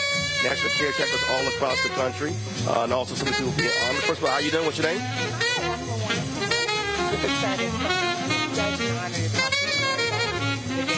And before I start, I want to say so I'm going to try to arrest my nervousness because I'm such a big fan. I appreciate it. So your support for the foundation, for National Cares Gala, how long have you been involved? You know what? the great Queen Mother, Susan Taylor, has poured into us, and I am a civil rights attorney by trade, but a lover of us on purpose. And so it's been really great to show in a philanthropically strong way. We also are going to do a match tonight at the dinner. But we, I represent trust-based, care-based philanthropy, where we know what the solutions are. Those closest to the issues are always closest to the solutions, and we should fund early, often, and eagerly. Well, on that particular point, with what they're doing with their various chapters, how they've been able to grow, and more and more people are requesting them to come into their city. That's absolutely right. We hope that this is a model that proliferates. It absolutely is a solution. We don't need any more commissions. We know how to care for us. We know how to pour into us, and we should be investing in us first. All right, then. So you said it's going to be a match later. What do you say to other philanthropic organizations out there? Because it's very difficult for a lot of black organizations to try to get those resources. Why they must support initiatives like this? We must. This is our future. This is the greatest investment in an equitable future. And I, have strong words that I'm going to be measured for your programming. That philanthropy has always done, right? These organizations, black-led organizations, community leaders have always had the answer. We have given too anemically in the past, and now it's time to stand in the breach and reckon with that history of undergiving. And so I say they can do it the same way Molly got to do it, and the Stardust Fund and Wanna Keep Up to do it. I create a challenge to everyone else to do it. All right, then. Well, we surely appreciate it. Thank you. All right, folks. I appreciate it. So, again, we're going to chat. Come on, step up. Here we go. How you doing? What's your name? Michelle, how's it going? How critically important to support what this organization is doing? It's mission critical, right? Supporting the next generation is the way in which we're going to see our future for this country. That everybody thrives and that we live into the democracy that we Now, one of the things that is really great is that, again, this is really driven by folks on the ground, connecting directly with individuals, young brothers and young sisters. That's right. And so we want to say thank you so much for Susan, for her leadership in this work, right? We want to thank the mentors that have done a phenomenal job day in, day out of walking alongside of the next generation to make sure they have the opportunities and the access to ladders that they need to be able to live into the full potential that they have, right? And so that's why it's really important to be a part of this mentoring organization, why it's important to support the work that Susan is doing through CARES, and we are really thrilled.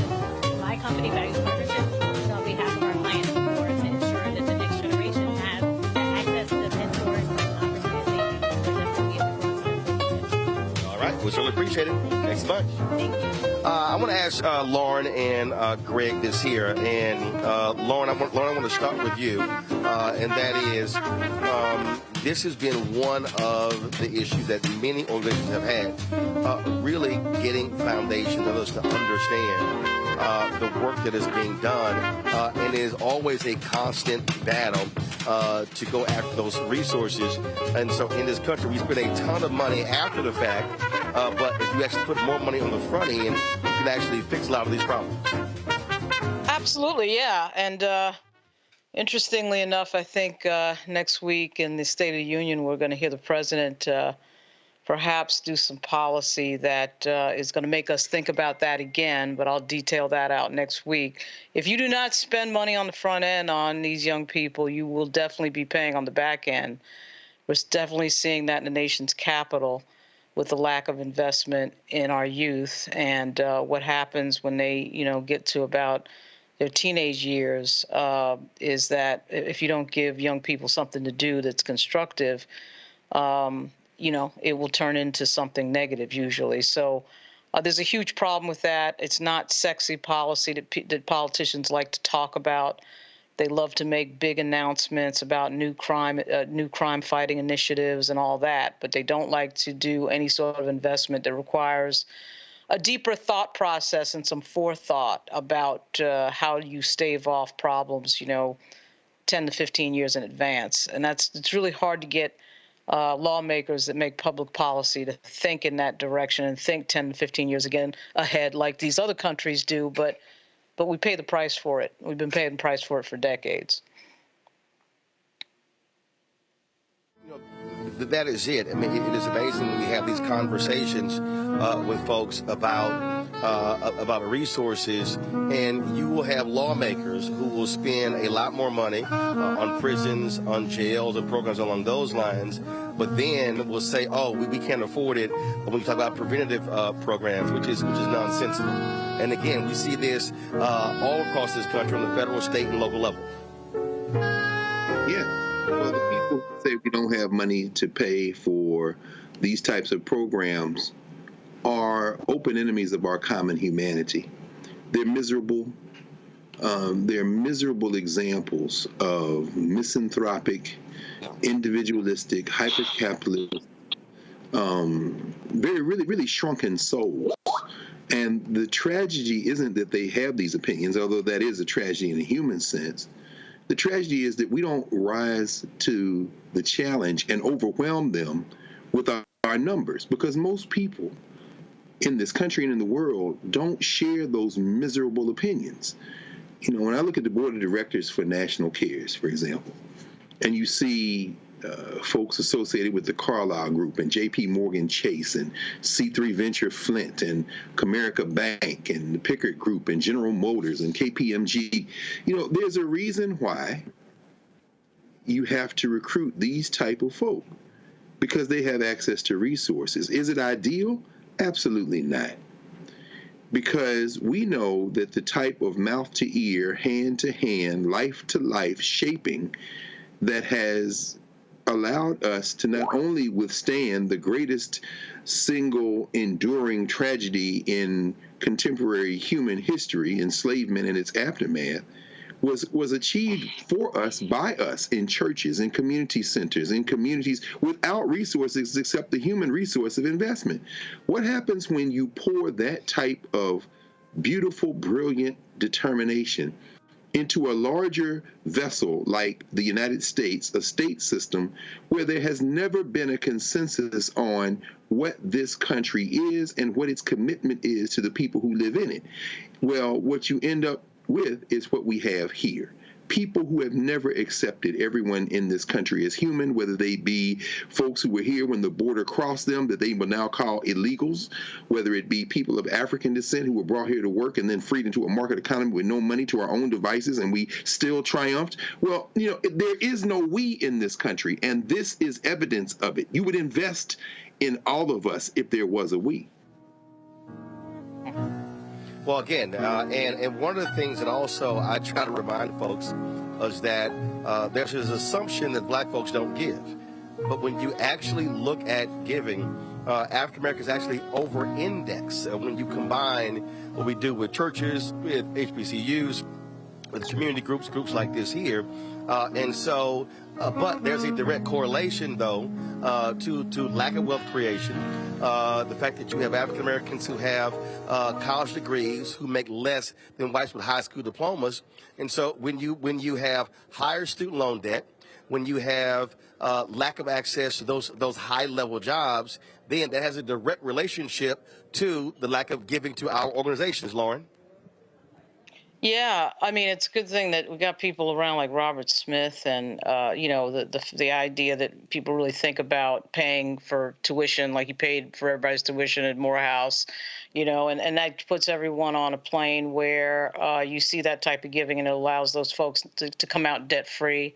Saw the other day with Albert Einstein's the $1 billion gift for one of a medical school in the poorest borough of New York, which is the Bronx. You know, stuff like that is huge because it allows people to stay out of debt. In the black community, you're right, there's this idea that people don't give, but I can think of a lot of examples where there's been a lot of giving, and we just don't get the amount of publicity and attention when our wealthy folks do a bunch of philanthropy like everybody else does. But it definitely is something that's needed. We need to see more of it. We have so many people now who are on the millionaire level, and now we're starting to get folks on the billionaire level. So it's huge, and it does help a lot of people. And obviously, when you're paying people's tuitions off, and when they can start, when they get out of school and have no debt, that's a huge thing. It's massive. Something like that happens. Well, and again, that's what one of the points when we're talking about, we're also fighting for funding for Black-owned media. When you're building capacity, growing organizations, you can also do more help and give. And so people have to understand there's a direct relationship when we're fighting these economic battles to support for our people. How you doing? What's your name? Great. I'm Cornisha McGill Brown, 27th National President of Jack and Jill of America, Incorporated. And so the work, talking about the work that Jack and Jill has done with National Cares. Yes, we have been an impact partner with National Cares for 4 years, and we understand the importance that it takes a village. So we have 262 chapters across the nation, and wherever there is a National Cares mentoring affiliate, we are there to support through volunteers, also as chapters, but also as individual members to ensure that we can provide the resources to really make an impact for all children. You know, it's not just about our children, Jack and Jill, but we know that we must do more for all children within our communities. And we have our National Program Director here with us, Marvis Donaldson, and she is in charge of making sure that all of our chapters understand the commitment that National Cares Mentoring has within our communities. And I also want to share, I mean, Susan Taylor has just been an inspiration in so many ways. We actually made her an honorary member of Jack and Jill 2 years ago, and we were able to provide a grant of $25,000 to ensure that we can continue to support the mission and the work of National Cares Mentoring. Have you tracked how many folks that y'all have been able to touch and work with? I'm sorry, I didn't. Have you tracked how many folks y'all have been able to work with, touch, and be involved with? Yes, we have, through our 262 chapters, probably about 40,000 that we have been able to. We track all of our programming and how many children and how many mentors we have in all of our chapters. So overall, about 40,000. All right. Mm-hmm. Okay, we appreciate it. All right, thank you so much for having us. All right, folks. So final comment. Greg, you can close us out. You know, it's interesting. I'm glad you, first of all, Roland, it's so important. Again, Black media, nobody's covering this. Nobody's watching this except us. No. Greg, I can tell you, here on the red carpet, you had some photographers here. No local stations, no other black media, no other Black-owned media as well. We're the only ones. And that's why you have to support. In fact, we'll be the only ones tomorrow. We'll be the only ones tomorrow who'll be live streaming the celebration of life for Harry Belafonte at Riverside Church. That's not possible. Seriously? Roland, Black Star is the only network to. That is simply stunning. Now, when they come to you for the footage, I hope you charge them, brother. I hope you charge them. I mean, this is why we have to support this network. Again, you know, listening to the sisters from Jack and Jill, for many years at Howard, when Jack and Jill would bring its chapters to Washington, D.C. to undertake something they call Jack and Jill on the Hill, they would ask me to give a talk on our history and culture, and I was always honored to do that. When you said, Roland, that our people over-index in terms of giving, that is all-inclusive. It's those who may have a little bit more money, whose young people might be in Jack and Jill.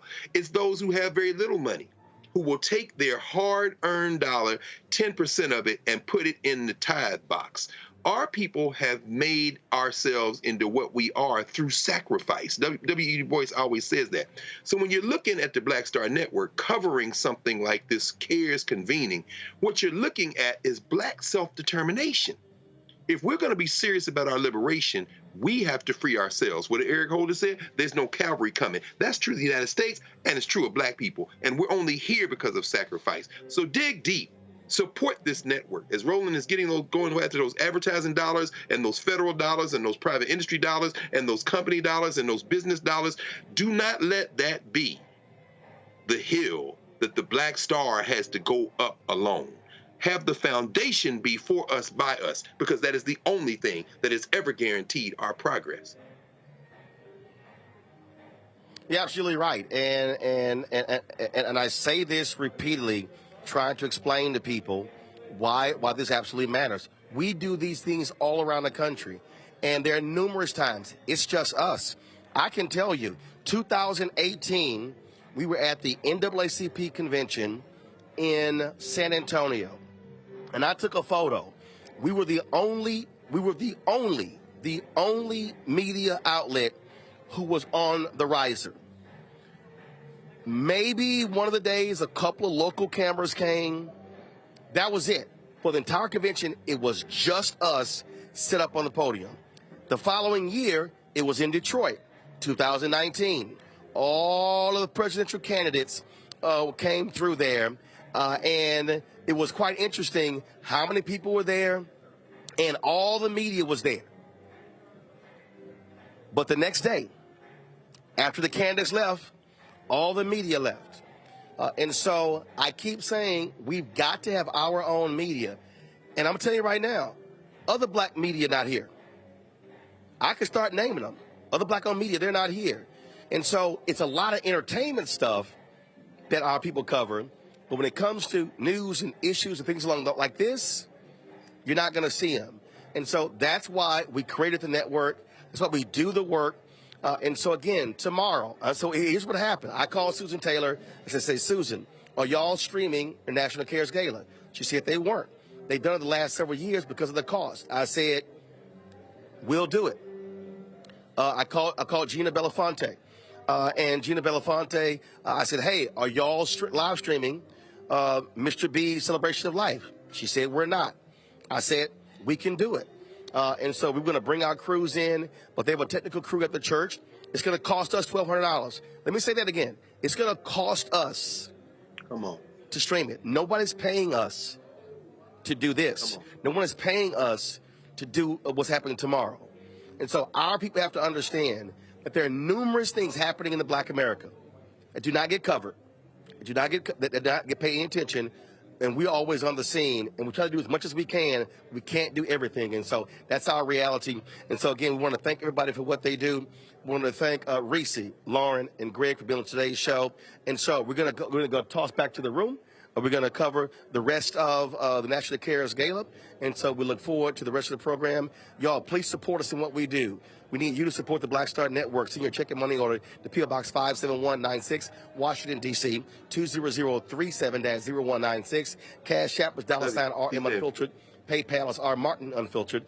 Venmo is RM Unfiltered. Thursday, I'll be there. Zelle, Roland at RolandSMartin.com. Roland at RolandMartinUnfiltered.com. And be sure to download the Black Star Network app.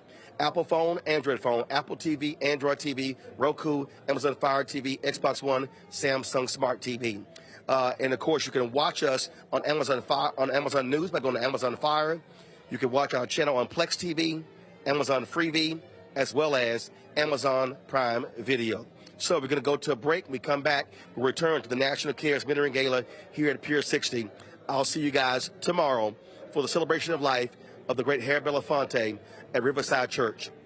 Take care. Folks, Black Star Network is here. Hold no punches. I'm real revolutionary right now. Support this man, Black media. He makes sure that our stories are told. Thank you for being the voice of Black America, Roland. Stay black. I love y'all. All momentum we have now, we have to keep this going. The video looks phenomenal. See, this difference between Black Star Network and black-owned media and something like CNN. You can't be black-owned media and be scared. It's time to be smart. Bring your eyeballs home. You dig?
Ladies and gentlemen, Shirley Shepard.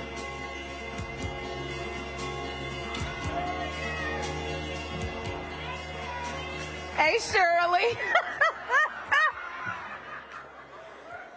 If you was trying to get my phone number, that was a bust. Oh, my goodness. Okay, we are back, y'all. You can have a seat. I know y'all grouped together. You want to take the pictures. How was the food, everybody? That food is so good. I don't know what y'all had. I had the branzino without the eyes. It was so good. And because I have all of these things on, you know, to snatch me in, I took that. I was eating the food and my waist trainer snapped open. My stomach said, "A whole new world." Oh, my goodness. Did I tell you I was excited to be here? You know what? I just found out that I am sitting at the AARP table. Let me tell you something about AARP. I've been dodging AARP for the last 6 years. They finally found me at the event. I'm telling you, at Edna. I'm sitting right next to Edna. Edna looked at me and she said, "You know my name and you know exactly why I'm here." She said, "Now take this pre-printed card in the newsletter and be quiet. Stop crying, you old geezer." So I love it. Hi, Edna. I think we're going to be friends for a very long time. Oh, my gosh. You know, Edna, I will come willingly. I really, AARP is like, you know, you can go out and get your morning paper, but AARP will find you. They are there. So, you know, Edna, I will come willingly. I would like to do, like, have you ever done, like, sexy photo shoots for the AARP? Okay, because I'm still single. I ain't giving up yet. I need to. That'll be put on my dating profile, my AARP cover. Oh, my goodness. All right, now. We are back, so y'all get settled. You get ready for the second half because you are about to hear from Susan, a star in One Cares, our co-honorary chair, Courtney Vance. Y'all can give him a hand, Courtney Vance. Ooh. Courtney Vance, you just say his name, you go, whoo. But right now, help me bring up Mr. Mentor himself, National Cares Chief Programs and Partnerships Officer, Stephen Powell.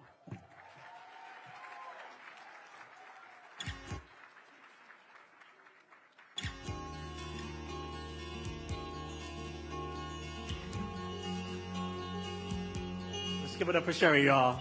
One more time. So what's important to note is that coming out of COVID, the need for our services have tripled around the country. Our young people need us more than ever. So what I want us to remember today, this year is a leap year. So the question is, ask yourself, what are you willing to leap into for our young people? We need you to take a leap of faith and a leap of love. And building an ecosystem for our young people is so important. So I'd like to acknowledge partners and individuals who've made our work a lot easier. I'd like to first acknowledge Brian Dickens, BD Management, longtime friend. He is Kenny Lattimore's manager, and he got him here tonight. Brian Dickens, where are you? Please stand. Thank you. We've expanded our program, our signature group mentoring program, The Rising, into 10 new cities. Our partnerships have increased 30%, and we've expanded our University for Parents program. It could not be done without phenomenal people on our team, and I'd like to acknowledge my partner in time, not in crime, in time, Kerry Osborne. Where's Kerry, our Chief Development Officer, always behind the scenes, keeping things steady. Kerry, we thank you for all of your work and your support. Now, where is our amazing national team? They said they were going to come to New York and get turned up, so can our national team from around the country please stand and make some noise? Show us where you are.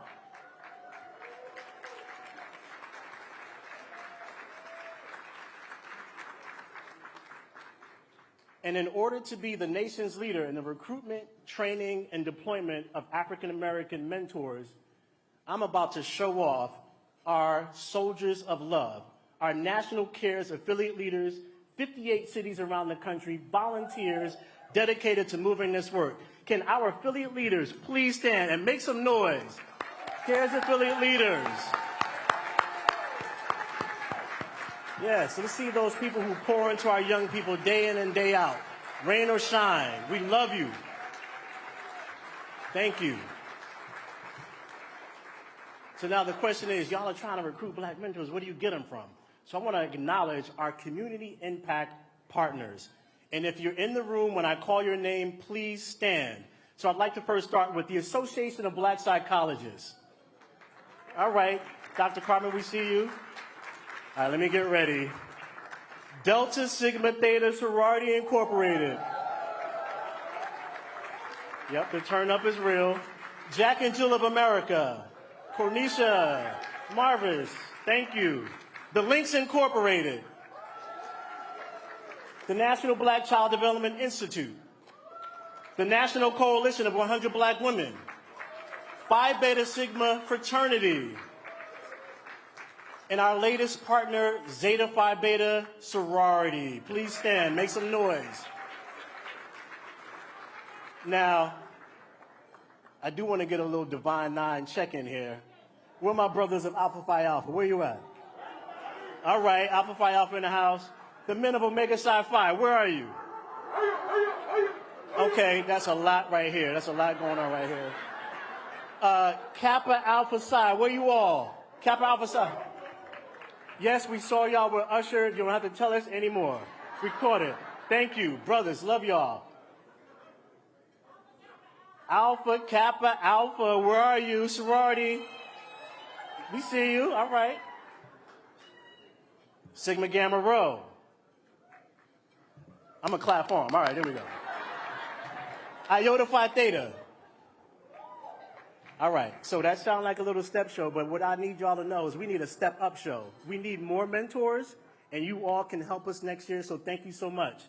Now, it is my honor to bring up to you the person who makes this happen. I need a hand clap. Let's go. No, clap. Follow me, follow me. She's a mentor of all mentors. She turned 78 last year, but we call it 70 great now. If I had to make a book of her euphemisms, it would be a library of love. Give it up, y'all. The Queen of Black America, Susan L. Taylor, our CEO and founder. Bring her on up, y'all.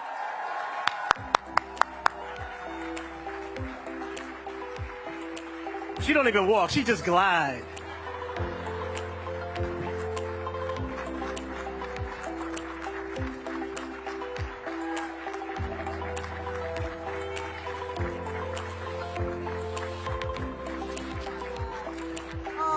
Powell, my Lord, who told you to tell my age, son?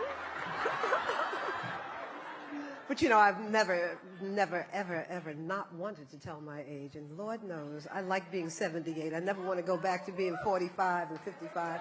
That was so crazy, but I am just overjoyed, absolutely overjoyed tonight. It's, what a moment. And what a vision, what a privilege it is to be here, you know, among the willing and the able. You're here because you care. And we know that we are privileged. We are the most privileged, those of us who are of African ancestry, the most privileged black folk on the planet. And we stand on the shoulders of those who stood without shoes, of those who marched without permission, who ran without hesitation, and who flew. They flew without wings to do what needed to be done so that we could be, so that we could have this moment. And none of this should we ever, ever take for granted. Now it's our turn. That's the reality. It is our turn. And you don't need me to tell you that too few people care about those who are struggling in poverty. This is a crisis moment, but it's also a moment of opportunity and one that we are seizing. It's our turn. What must be done to ensure our young and the most vulnerable among us is the work that we have to do so that our children have an opportunity to experience what the National Cares Mentoring Movement is really building. Tori, we are building America the Beautiful. That's what we're dedicated to. We want this to be America the Beautiful. Our ancestors gave so much for the growth, the forward movement, the development of the wealth of this nation, and not just this nation, but the entire Western world. And what we're doing is putting a damper on the nightmare of trauma and pain and poverty that's on repeat, generation after generation. And we are the generations that have everything we need to really begin to solve this problem in a real way. Poverty hurts. It hurts no matter what color you are, no matter what age you are. And it's unfair for children in the wealthiest country in the world, the offspring of the people whose free labor, don't get me started now, you know, built the wealth of the Western Hemisphere. We want our children to throw their shoulders back, hold their heads up high, and know what their ancestors gave. But so many of our young are being left behind in these gravely under-resourced schools. They're overcrowded, the teachers are overwhelmed, and some, it's beyond our view. It's beyond our view. They live in shelters, they're in foster care, they couch surf, they're malnourished, they feel hopeless. They're living with unrelenting violence, and often what we hear when we're speaking and listening to young people in schools, they say they never live without fear, that they're always feeling fearful. 1 in 5 of our babies is born into poverty. That statistic has held fast. Asha Bendeli, where are you? For how long? That statistic has held fast for decades. We can do better than this if we link arms and aims and do the work that we know we're assigned to do. 85% of our children cannot read or do math at grade level. That's when I left Essence. I heard that stat and I said, that's impossible. I called Marion Wright Edelman. She said, oh no, we're losing literacy. And if you can't read and calculate, especially if you can't read, you can't open doors to any of the systems that you need to support you. And teaching some folk how to read, it's not nuclear physics. I'm not saying it's intentional. Y'all know the truth. If you can read and you can count and you have, Frederick Douglass was born into slavery and he became an orator and a phenomenal writer because someone took the time and he took the time to educate himself. This is our work. And it's not a work, Courtney, that we are leaving to anyone else to do.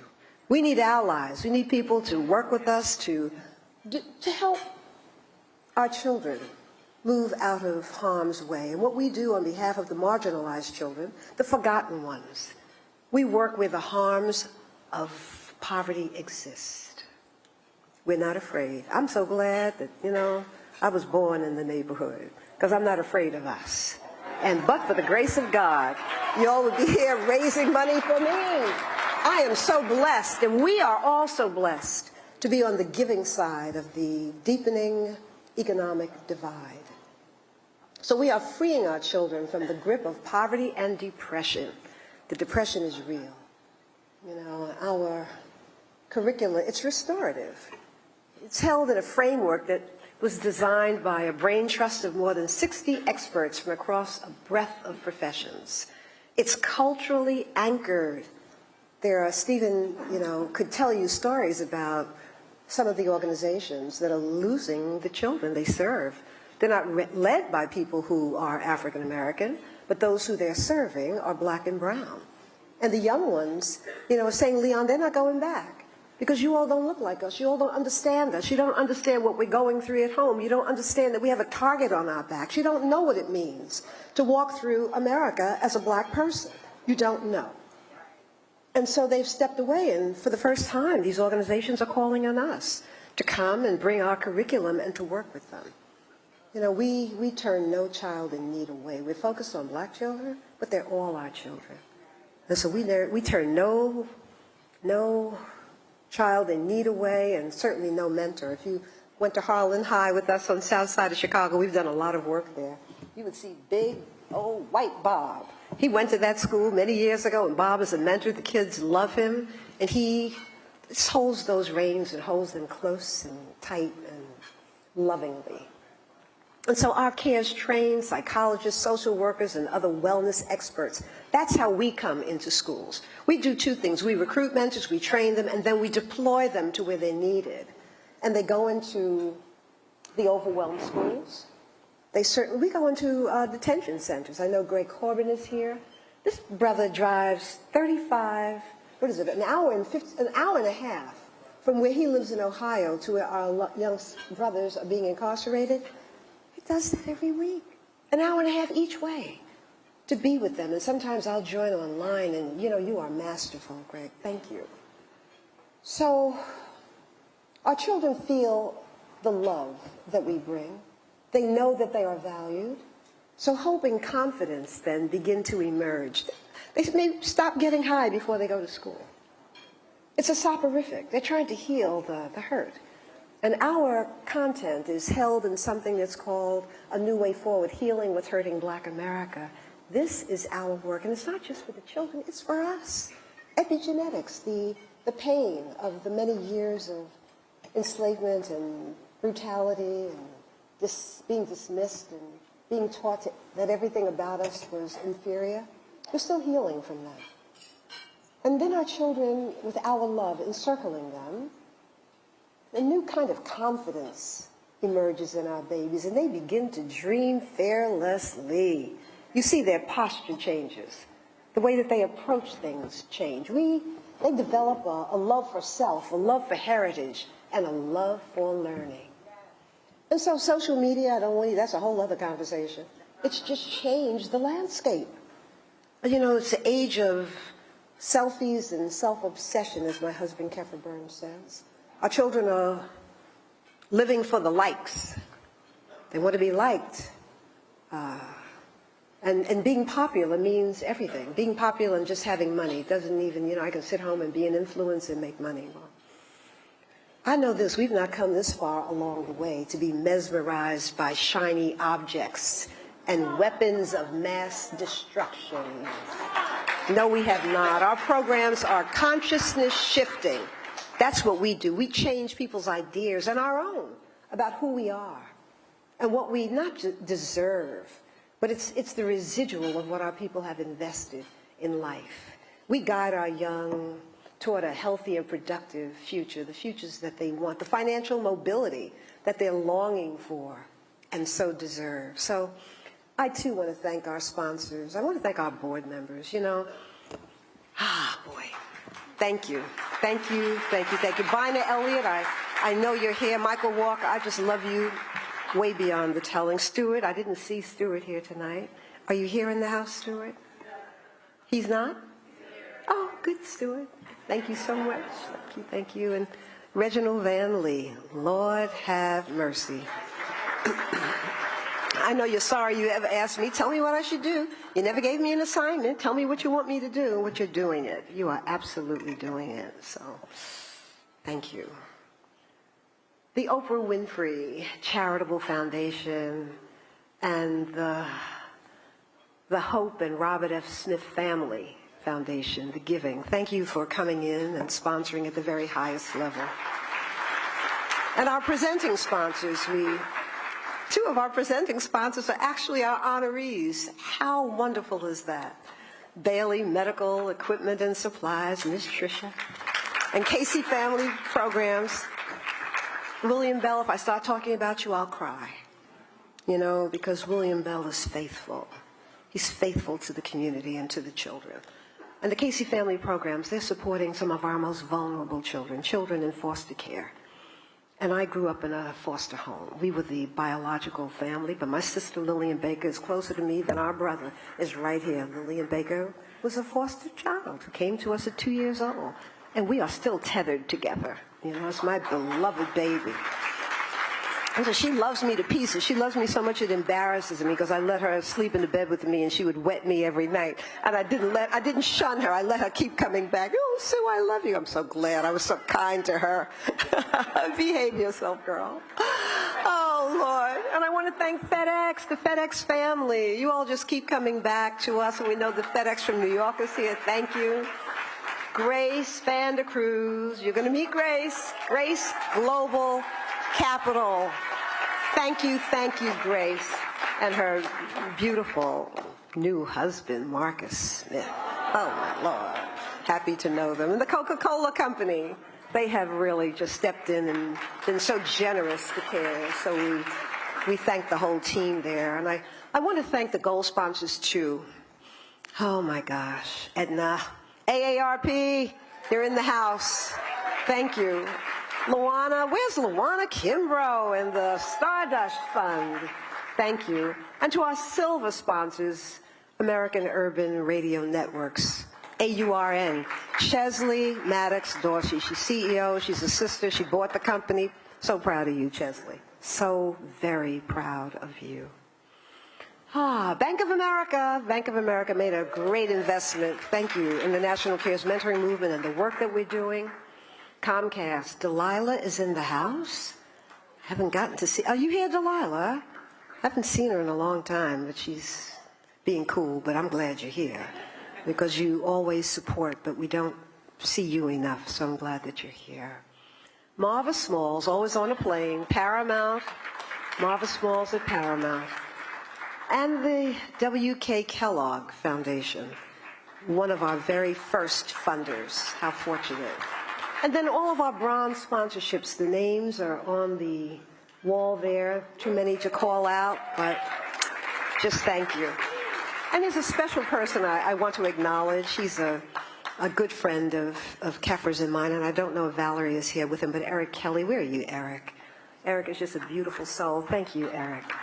Eric is a different spirit. Brilliant, has a I don't know if it's $1 billion, but he's in over 100 countries. That's where he's operating, but he never forgets community. When there weren't the supplies that people who were struggling from the COVID virus, he reached out to CARES, and we engaged our affiliate leaders in making sure that those supplies were delivered to people who were vulnerable in communities around the country. And that partnership really began, I think, a beautiful friendship that I hope we'll always maintain and honor. And what he's built is something called Bridge to Technologies, B to T. And they're really working with, I wanted you to meet Mike Walker. Mike, raise your hand so that Eric can see you, and you all have to meet before you leave this room.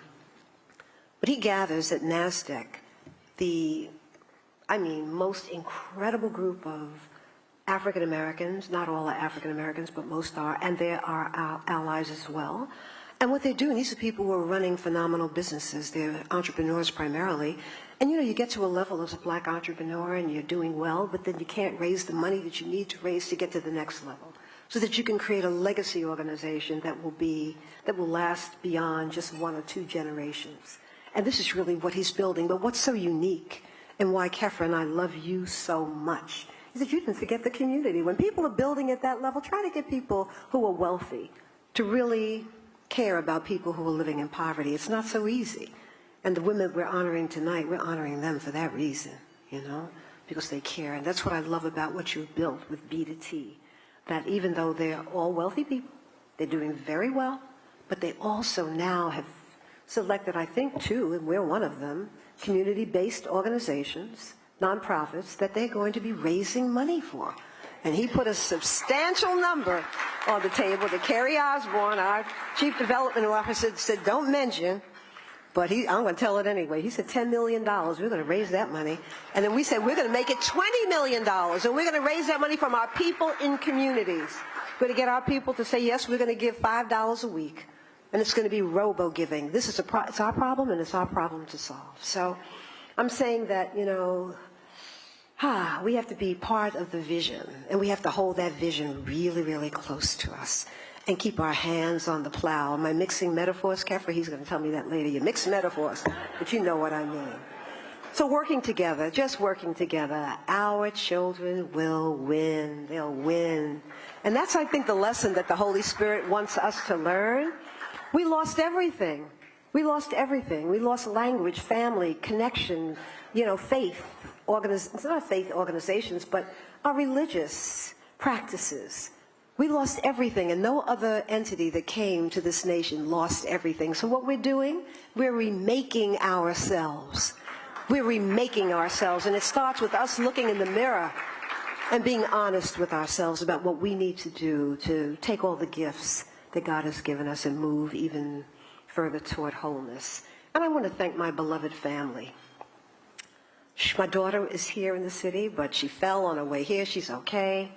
And so her husband, Bernard King, if you're a basketball fan, you know who he is. Yeah, he would be here, but he's home with, his wife, my baby, and I'm happy about that. I love that brother for taking such good care of my beloved one. And my sister, Lillian Baker, who I mentioned, and my brother-in-love, Reggie Lucas. Oh my gosh, Ellen, who's been braiding my hair since she was 16 years old, she's here in the house. Ruth Sanchez, who helped me to build Essence, and Dr. Cordia Beverly, I'm so sorry, right? The best doctor you could ever have. She retired, and we still call her. We need help and understanding, so-and-so. Thank you so much, Dr. Beverly.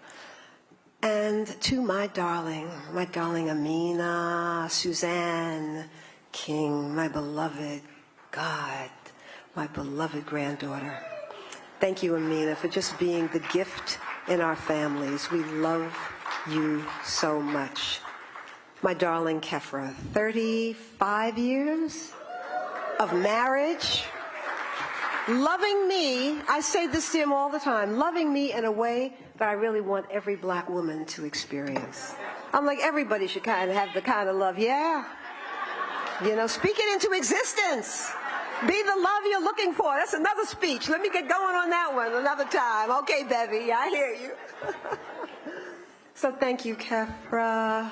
Thank you for making every day, I would say that I'm married to a man who never made me cry, And that's really saying something. So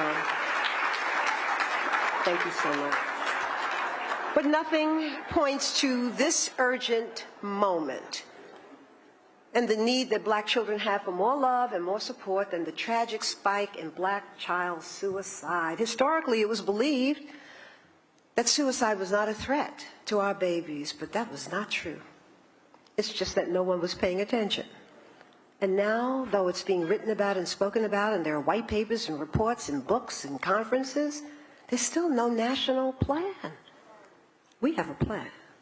We absolutely have a plan. Black children between the ages of 12 and 19 are dying by suicide at a rate that is higher and growing faster than among any other group in the nation. Our children ages 5 to 12 are dying by suicide at twice the rate of their white friends and peers. At 5 years old? Why would a 5-year-old want to take his life? Our children are speaking to us loudly. We are in a state of emergency, and without the necessary national response, there'll be no support. Education, we've been fixing that since probably 4 decades before Brown versus education. And the disparities in investing in education in our communities hasn't shifted. You can't go into one underserved black community and find a top-tier school. And we know that that's the key to advancement. And so this is our call to love tonight. It's a call to love in action. It's a call to you. It's a call to me. It's a call to all of us to understand that self-care is the most important care we can give, and then what we have to do is do the work. So help us to ensure that we have what we need to train and anchor the caring people on the hotlines and in classrooms and in community centers with cultural understanding. I'm going to wind up. You know why? Because we have to pay $10,000 for every half hour we go beyond 10 o'clock. So when you see that clock getting back to 10 to 10, you all get your behinds out of here. Go home, because we need every dollar in the coffers. We don't need to give it to this venue. Okay. But we have a blueprint. We have a blueprint for recovery. And we are going to step into our communities. Janine Downey, dermatologist, phenomenal sister, love, Janine, always says, I want to help, I want to be involved. Her and her husband, Michael, they just are donors. She wants to train. She wants to talk to our young people. We're stepping into communities. We're stepping in. And we're going to train everyday black people how to listen to our young, how to hear them, how to see them, how to love them, and stop being didactic and telling them everything that's wrong with them. We took children to Capitol Hill who had attempted suicide and who were assigned to the National Cares Mentoring Movement. And they said, if you adults would stop criticizing us, we would tell you the truth. I heard them. I wish I knew that 40 years ago, you know? And so this is our work. This is what we're raising money for. Our children are dying on our watch, and we are going to train people in communities how to take care of them and how to advance them and how to recognize the signs of depression and to work with it. Because if we don't do it, it's not going to be done. So it's a huge undertaking. We're doing it with our community partners. You heard from some of them or about some of them tonight. And our curricula is singular, and we are implementing the nation's only culturally anchored curriculum for the healing and forward movement of black children living in poverty. I don't say that proudly, but it's the truth. Why would we don't want to be the only ones. We want to link arms and aims with other people, have you take our curriculum, let us train you, just don't steal it and use it without our permission, and the retraining, because we keep refining it and growing it. So that's it, you know. So now I want you to turn to the screens and see how our initiative, The Rising, Elevating Education, Expectations, and Self-Esteem, is shifting the consciousness and nourishing young lives. This is just one young person's story. Roseland, Chicago, on the city's far south side, was once a vibrant community where black families who had escaped the deadly Jim Crow South during the Great Migration settled and worked and dreamed for themselves and their children. There are the single-family homes with neatly kept lawns that still pepper the area. They tell the story of that time. But another story emerged as the civil rights movement gave way to public and private disinvestment in communities like Roseland, where industries had once ensured a healthy working and middle class. That story became one of abandonment. Forsaken neighborhoods destroyed the many thriving African-American communities in our nation. My name is Tamron Hall, and I'm here to share a story with you, a powerful one, about a young man named Khalid, whose narrative may have begun with hurt and despair, but has become one of healing and transformation.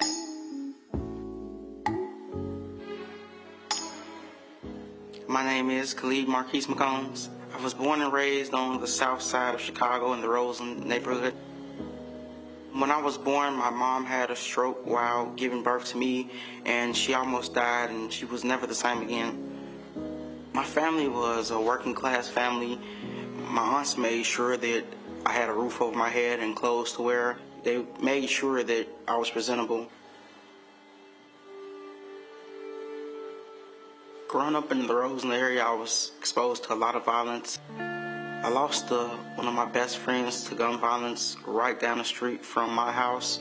I was 10 and he was 11. We had all come back from the corner store. He stopped down the street for a minute to talk to some of the older guys that were in the neighborhood, and me and the rest of our crew went to the house. We started hearing gunshots.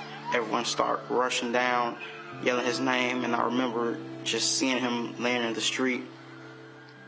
I remember the neighbors and everyone saying that the killer stood over him and reloaded and dumped the full magazine into him and just assassinating him as if he was nothing.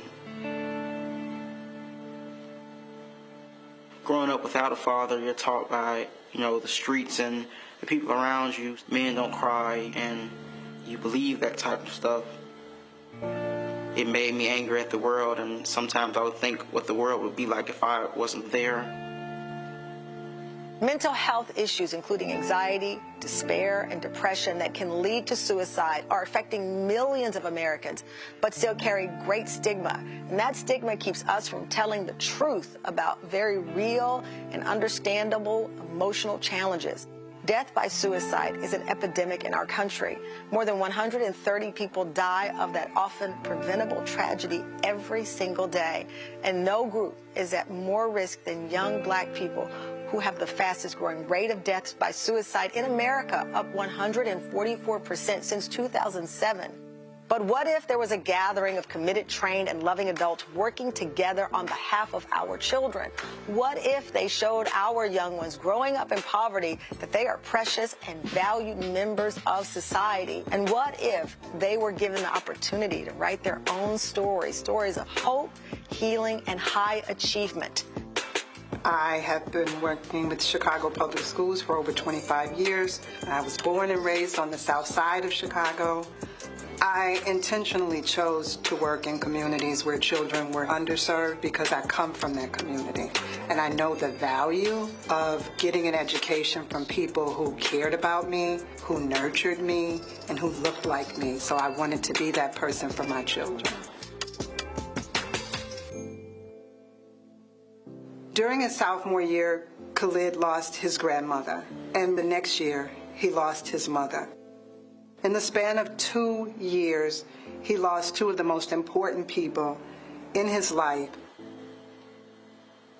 I remember sitting in the hospital just praying and hoping that she came back from it like the stroke she had when I was a baby. And I remember holding her hand as she took her last breath. In the advent of his mother's death, Khalid all but gave up and even refused to return to school for weeks. But Principal Ramona Outlaw and the extraordinary staff of the Rising program refused to give up on Khalid. The Rising is the signature initiative of the National Cares Mentoring Movement and the only one of its kind operating on a national scale to provide evidence-based healing and culturally anchored programming to students in deeply under-resourced schools and communities. Our communities at times believe that our children are criminals. They believe that there's no hope for them. Our children, after a while, begin to believe in these misconceptions themselves. In spite of all of it, our children are still resilient. The Rising program transformed my practice as principal because it made me understand and realize the importance of providing students spaces where their voices could be heard, and also spaces that were safe enough for them to unload much of the stress and trauma that they brought with them to school every day. What's unique about the Rising curriculum, one is evidence-based in research, and it's culturally relevant.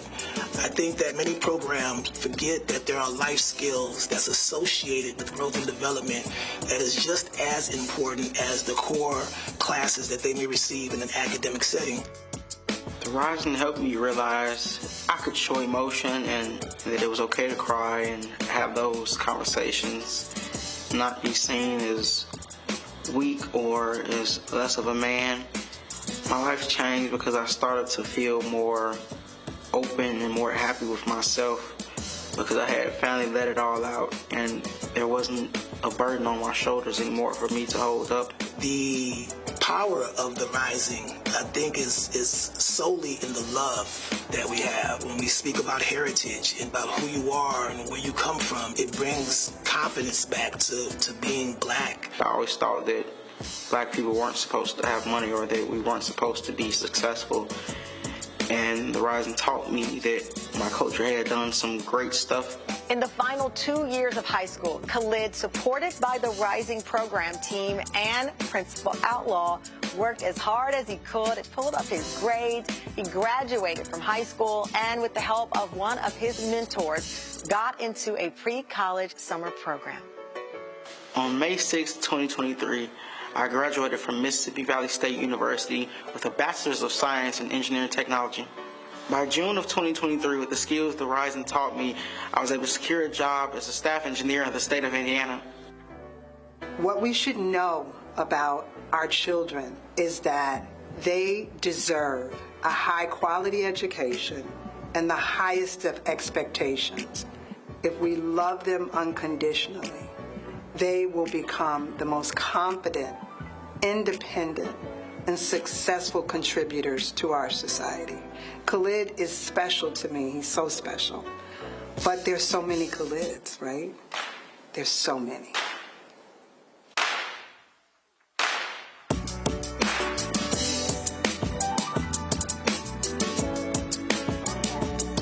There are so many Khalids. I want to thank Tamron Hall for just always being available to us. And he's my son, the Reverend Dr. Michael Eric Dyson is in the house tonight. And Michael Dyson, from the very beginning, we called you. He's shown up at Harlan High. He's been there twice for us. And he and Tamron have hosted every gala that we've had, you know, up until this one. You never say no, and we love you so much for that. But guess who's in the house tonight? Khalid is in the house tonight. Khalid, stand up. You stand up, Khalid, and let us thank you and praise you. Khalid McCombs, engineer, working for the state of Indiana. Can we have a little more light? Okay, Khalid. Where is Khalid?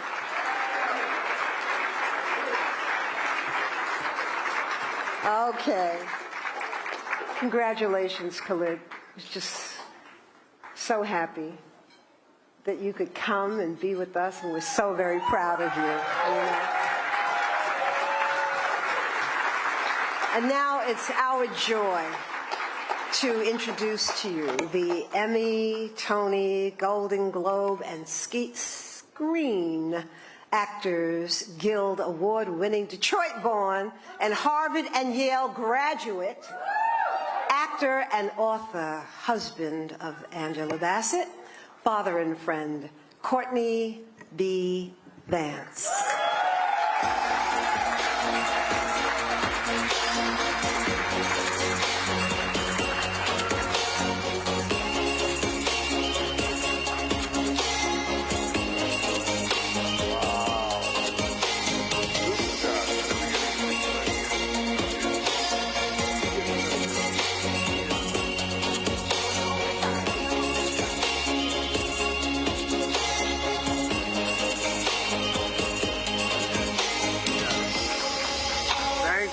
Thank you so much. It's so wonderful to be here.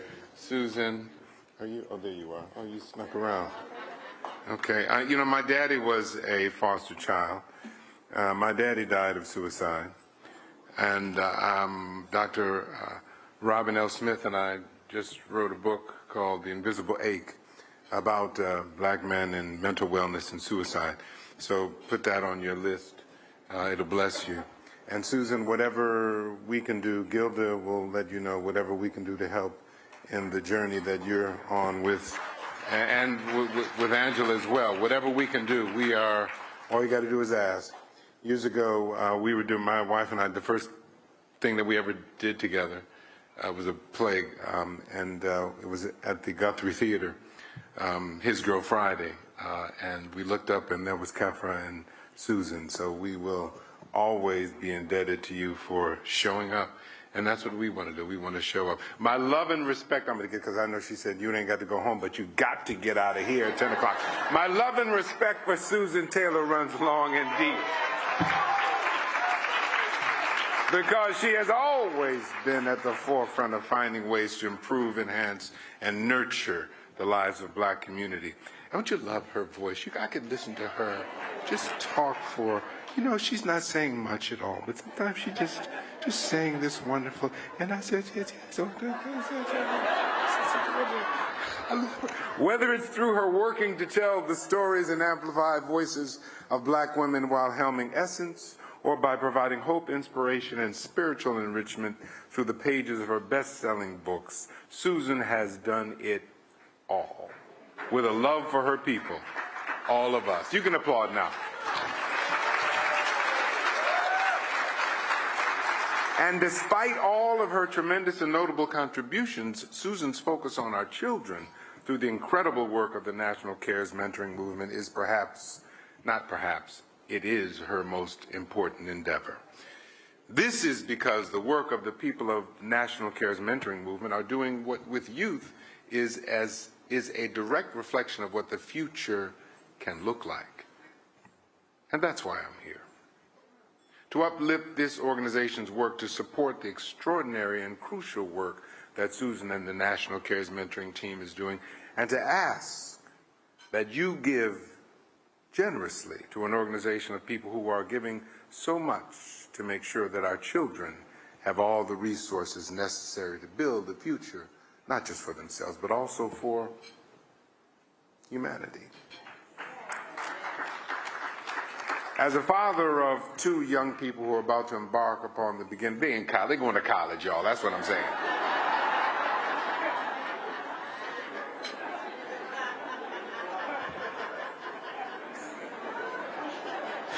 I got to get off this stage. She told me. Angela and I Angela says hello, by the way. She says hello. You can applaud. Yeah, she says hello. Yes. She wanted to make sure, yeah, she says hello. Angela, I wholly understand that it takes a village to bring our children into a world that oftentimes sees black, beige, and brown as a threat.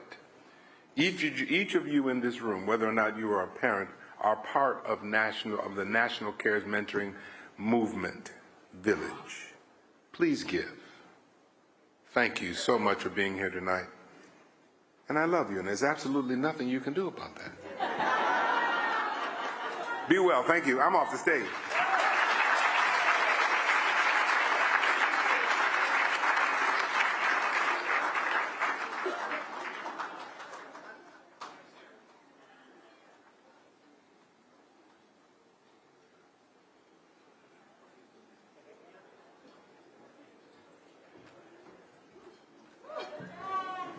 Thank you so much, Courtney.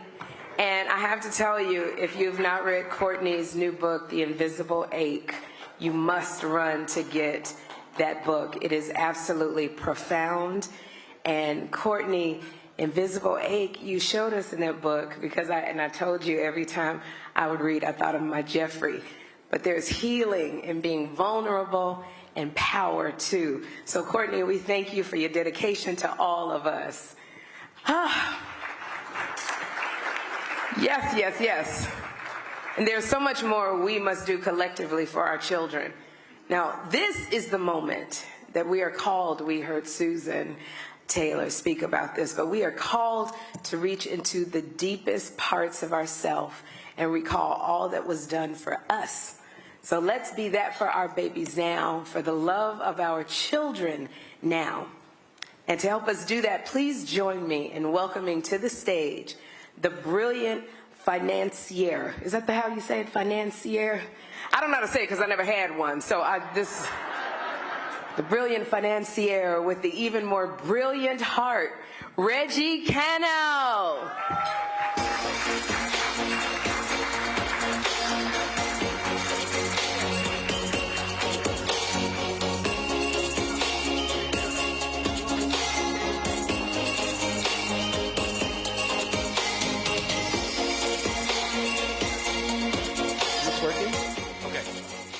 So some of you saw me do this during the Hamptons during the summer. And so I have a little routine I do before I start, right? So the first thing I do, I'm going to come back to you in a second. I got to say a prayer. So there was a poem said, I got to say my prayer. Let's go on 1 second. All right, so Heavenly Father, I'm going to bless Susan Taylor and the team for this great vision. Please allow tonight's participants to donate boldly, freely, without any restrictions. Your account and your bankers won't know tonight. Let the Spirit move them in the next 20 minutes. Reggie Van Lee said I can take an extra 5 minutes to shatter the fundraising targets. So I've got one goal tonight. I've got to raise $200,000 in 20 minutes, okay? 20 minutes. But, you know I don't gossip. I'm not into gossiping. But somebody told me you making money hand and fist at that show. That's right, talking to you. Susan Taylor told me that. And I recently saw an interview, they're saying that you have 10 requirements to get a man. You said job, job, job, job, and job. Sister, your stakes are too high, come on. All right, now I gotta go see the mentor. Hold on, let me go see the mentor real quick. Can I get some lights? Where's the mentor? Where's the mentor? Come on, I gotta go see the mentor. Because, you know, he's really my mentor. So I got to kiss the ring. Come on, buddy. I knew it. And he said, if I fail tonight, I'm never going to work again. All right? Okay, come on. We're not going to make this complicated. Y'all know how it works. Where's Courtney Vance? He said, whatever engine I can do, I'm going to do. All right. I'm going to come to you. We need 10 people to give me $10,000. Let's not. One? Okay, one. Reggie Van Lee, two. Oh, I'm sorry. Am I starting too fast? Oh, hold on. Thanks, Reggie. I have a really exciting announcement before we get too far into this. We have a match tonight. We've got the Stardust Fund and Luana Kimbrough offering a match. So, Luana, how much? We got 50 on it. We'll match the first 50. Let's be clear. So the first $50,000 you're going to match. Could you do 75, sister? Could you do another 25, please? It's for Susan. Can you do 75,000? 75. Yes! That's what I'm talking about. Okay, Bevy Smith. Okay. You got some more? Angela said, whatever you do, she'll match. She didn't say that. Ooh, I ain't getting in trouble. $10,000. 10,000. I saw Reggie Van Lee's up. Is somebody keeping track of these numbers? Oh, excuse me. You got something to say? $10,000. Bevy Smith got dope. Bevy, come on. Bevy, you know you got. Bevy all's about the coins. Come on, I'm sorry. Yes, I'm all about the coins. 10,000. Raise the money. I'll help you raise the money. Where's Dr. Trisha? I read a video. You said you're an optimist. You said you never see a pessimist. You always see the bright side. What's up, y'all? Y'all got planes. Y'all got companies. What you got to say? 75,000.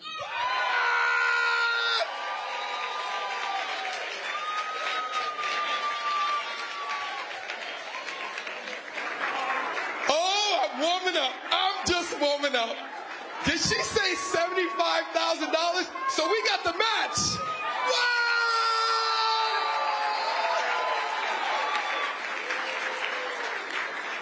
What am I up to? Come on. Keep going. Come on, 10,000. Who give me 10,000? Come on. 10,000? Come on. No more? 10,000? Going once? Lola West? I thought I saw Lola West here. Where's Lola West? 10,000. Philippe? Doreen? 10,000. Okay, should we go to 5? Now, come on, y'all. This is easy. $5,000. Who can give me $5,000? Let's look around the room. Come on. Oh, this is the Reggie Van Lee table. Oh, wait. Hold on. I'm going to come back to Reggie in a second. Oh, Mr. Roland Martin. Oh, that's a fly outfit, Roland. Oh, what does that mean? 5,000? So what does that mean? I mean, she counting frats? Oh, challenging frats. How does that work? You want me to show you how to do that? Yes. And then I'm going to get to Kathleen Tate in a second. All right, go ahead. I'm sorry. What does that mean? 5,000? Oh, 5,000. Are we keeping track? Okay, you're going to challenging frats. Help me out here. All right, well, the alphas in the room. Alphas in the room, raise your hand. So how many alphas want to do 5,000? How many alphas want to do 5,000? What you got? Because you know the rest of the frats broke. So let's go ahead and lead the way. How many? First, what? Y'all in little youth groups, don't worry about it. I'll go ahead and start the alphas with $5,000. That's not a problem. So who else we got? Any other brothers in the room? You got it at 5,000? We had 10,000. Any of the alphas in here? Anybody else? Raise your hand. Raise your hand. All right, next youth group, Kappas. What y'all got? Any Kappas in the room? Any Kappas? Any Kappas? 5,000. Any Kappas at 5,000? Any Kappas at 5,000? Any Kappas at 5,000? Any Omegas at 5,000? One Omega, right? You 5,000? I got 5,000 here. Anybody gonna join your brother at 5,000? All right, that's a second Omega at 5,000. That's 10,000. Any other Omegas? What y'all got? What y'all got? Okay, all right. Any Sigmas in the room? Sharpton left, so y'all gotta pick him up. Anybody else? Any Sigmas in the room? Any Iotas in the room? Okay. All right, all you Boule brothers, Sigma Pi Phi. If you in the Boule, don't be, this is your time to be bougie. So if you in the Boulay, raise your hand at 5,000. Any Boulay brothers in the room? I'm already Boulay, so I gave my 5 because I'm an alpha as well. No, I'm going to do this for y'all Boulay. I gave 5 for the alphas. I'll give 5 for the Boulay. So Boulay brothers, where y'all at? Oh, don't let me have to do a roll call of some Boulay people in this room, because we are also streaming on the Black Star Network, so I will embarrass you. Nobody in the Boulay is going to give $5 grand. National Cares Mentoring. Where you at? Where you at? Anybody? I see anybody? All right, going once, going twice. See, now we about to embarrass. AKAs, $5,000. What AKAs in the room will represent their sorority at 5,000? We got 5,000 right here. Any other AKAs? Anybody else? Anybody else? Now see, I know y'all about to get embarrassed. Deltas in the room. Any Deltas at 5,000? Susan is one of your sorors. Now it's time for y'all to represent. Got a Delta here at 5,000. What else we got? Any other Deltas at 5,000? Say it again. Say it again. Anybody else? Sigma Gamma Rho? Okay, I keep hearing numbers over there, but y'all ain't really committing. Sigma Gamma Rho? Zeta Phi Beta? All right, so we got, what, 10 from the Alphas, 10 from the Kappas, what, 10 from the Omegas? Huh? No, we ain't got done with Sherry. We're going to save up for No, Sherry. Because Sherry got renewed. What you got? Well, look, Sherry, for the single mothers who paying alimony to 2 ex-husbands. See, you went there. Does everybody want to be in my wallet? You went there too early. I still haven't gotten my paycheck yet, but $5,000 for a single mama. So that should have been at least 50 grand. That means I'm not going to be able to get 6 wigs for my show, but all right. So just in terms of process, you all should have gotten a link on your phone. On the table, there's a QR code. If you don't want to donate now, you can still. We're looking for 100% participation, right? What'd you say?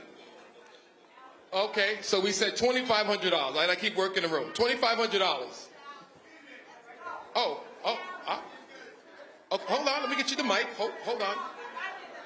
We got 1,000, and she mad. We got 1,000. I just found $10,000 from Comerica Bank tonight. 10 grand.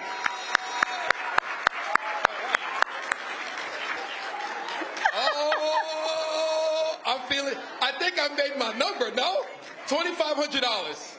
Oh, sister, you looking rich. What you got here with the Chanel pins and all type of stuff?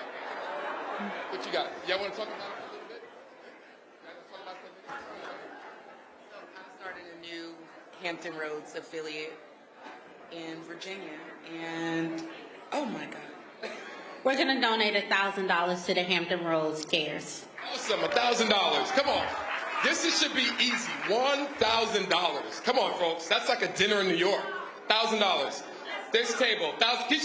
Keep your hands up, please, for the $1,000, and also do the app. $1,000. Okay. Oh. You gonna give another one? Amen to that, sister. Come on. Let's get to this side. Oh, Lola West. I love me some Lola West. Lola West used to have that Merrill Lynch money. I had my own fucking company. Lola started West Full Advisors. I know what you did, Lola. What you got, Lola? 5,000? And this brother here, I think you look rich too. What you got? I'm with Lola. Oh, she got the 75,000. She's like, brother, you got enough from him. Okay. 5,000 from Lola. Oh, this table, y'all look good at this table. Wow. Oh, man. Susan, am I coming back next year? Jack and Jill of America Incorporated, $15,000. Oh, my God. $15,000. Am I coming this side or you just waving your hand? I'm here. Something happening or you're waving? What's 1,000? Yes. Thank you. $1,000 over here. Okay, I'm making my final round because we don't want Susan to pay $10,000. Because I gotta go back to the mentor and say, he's gotta give me my grade. And what are we up to? 276,000? How'd I do? You know, you're booked for next year. Sharon Lopez, y'all told me Tamron Hall was gonna be here with her son Moses. If y'all were in the summer, y'all know Moses. Know Tamron Hall this year? Is she on live? She's on screen. Okay, walk in the final rounds, $1,000. Y'all looking at me turning away. $1,000. $1,000. And by the way, the insurance we gotta talk about insurance, Miss Grace. $5,000? Wow, y'all going up. Yes. Mama, what you doing? You got the credit card out? Not through you, but I'm giving. Bevy Smith got coins, y'all. You know Bevy got a lot of money. Okay, y'all. 1,000? Oh, wow. I was stopping. I'm still going. Reggie Van Lee, I'm going to end with you. You're going to give me my score. 3. Oh, okay, I'm sorry. Mr. Roland Martin said I can't stop until we get to 300,000. Easy. Come on. 14 people at $1,000. This is easy. Come on. Oh, okay, here we go. Come on, we're going to close it at 300,000. We had said 100, I went to 3. Man, Mr. Tobias, what you got? I got 500. $500, let's get that. Hello. I'm at 1,000. $1,000, thank you so much. Anybody else? What are we up to? 13 more. 13 people at $1,000. Where's Doreen, Philippe? Right over here. All the way over here. Were you raising your hand? I'm sorry. I'm coming. Okay. I knew I didn't stutter. Kathleen Tate don't say 500. 5,000. Kathleen Tate, 5,000. We love Kathleen Tate. She supports everything. Love Kathleen Tate. Okay. I'm coming back to you, Reggie Van Lee. You're going to, whatever I'm short, you're going to pony up. I'm coming. Am I coming to you? What'd you do? It's done? Sherry. Did you get to the 500? Did you do the 500? We got to 300,000. Are you going to do the 500? No, because they said that there's not. We got 300,000, Sherry. I keep going. But do you want to go to 500 and 100? People, they still have something to give. Am I still going? Keep going. All right. You get to 500. Tobias gave 500. Thank you. $1,000. Another 1,000. Awesome. This crowd keeps going up when I go down. I mean, love y'all. Anybody else? $500. $500? $500. Come on, $500? In the back?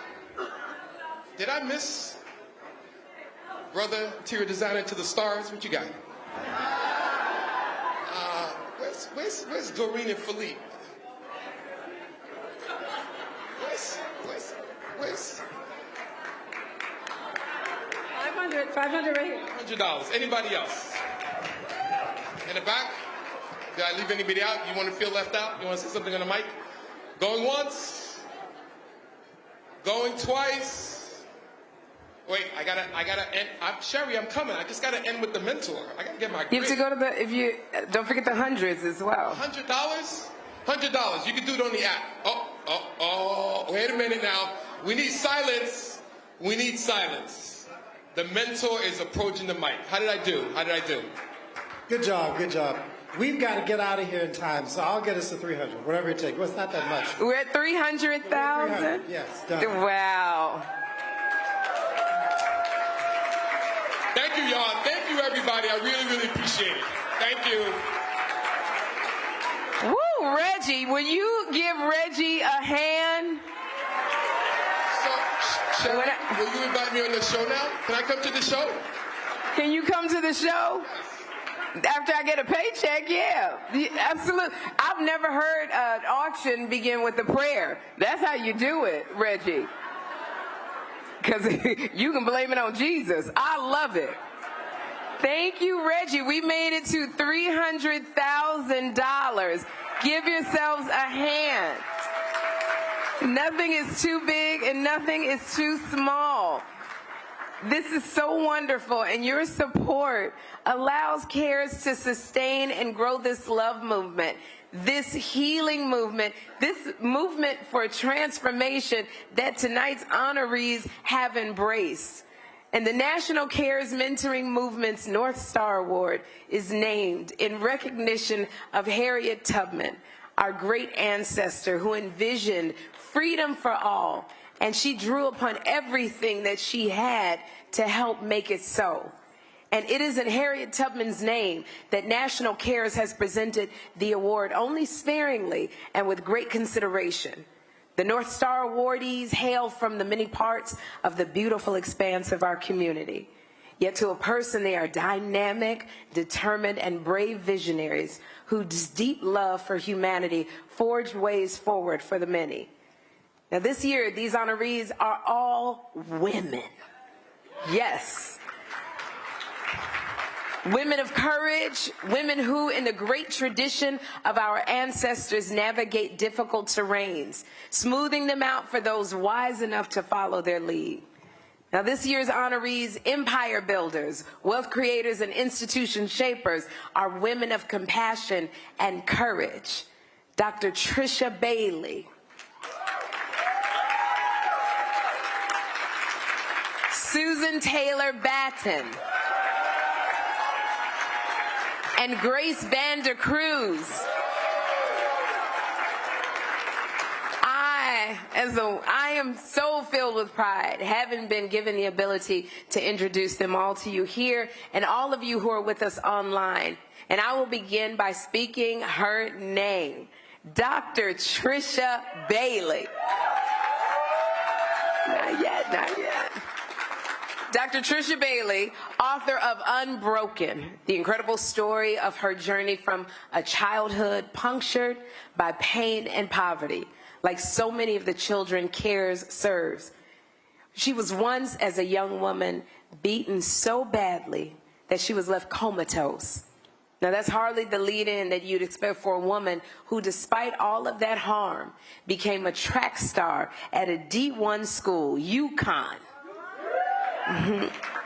And she was a star runner who became a star broker, who became a star entrepreneur, founding some 16 companies, including Bailey's Medical Equipment and Supplies, which ranked number 48 in the nation among all companies providing Medicaid services.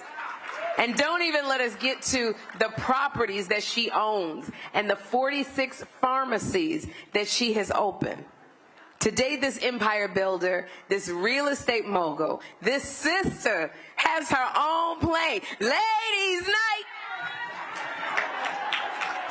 She owns stakes in the Atlanta Hawks, the Charlotte Hornets, and the Phoenix Suns.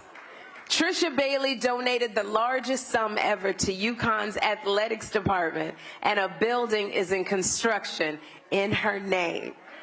However, Dr. Trisha Bailey defines herself more often as a dedicated mother of 5 very beautiful children and a philanthropist determined to secure children who knew the pain that she once knew. So what did poet Jessica say at the top of the evening? That sisters are the original goats. No lies detected. And no more waiting for you to meet Dr. Trisha Bailey.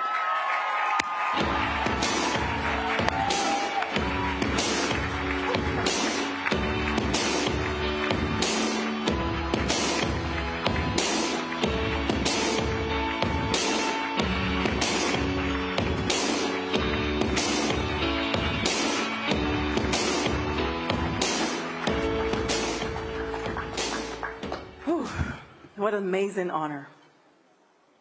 I have traveled the roads far and wide across the world and back. As a young girl with no resources and no opportunities, the only thing that I had was my dreams. Dreams so big that not even you believe that these dreams can come true, my grandmother told us. And as I embark on the world and find in my footsteps, I find my place in spaces where people told me that I will not become. I'm not good enough. You will not accomplish. In junior year in high school, I went to my guidance counselor and I told her that I wanted to apply to college, and she said, "You're not college material." And I left her office thinking, she doesn't know what she's talking about. And today, I see myself in these young people, these young boys and girls who struggles and hear the no's, and you're not good enough, and you cannot become. And I know that with national cares, when you care, anything is possible.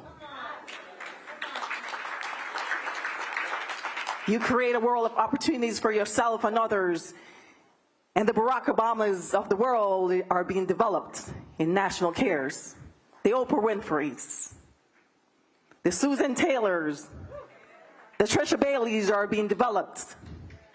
The philanthropists and the CEOs and the billionaires and trillionaires, and I am excited and I am committed to continue to doing the work that God has ordained me to do, and I will continue to place my mark on the world, on those children, because they deserve us.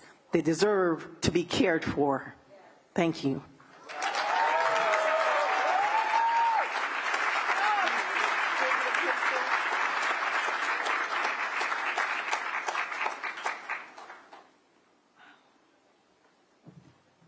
Can you please give a hand to Dr. Trisha Bailey? Woo.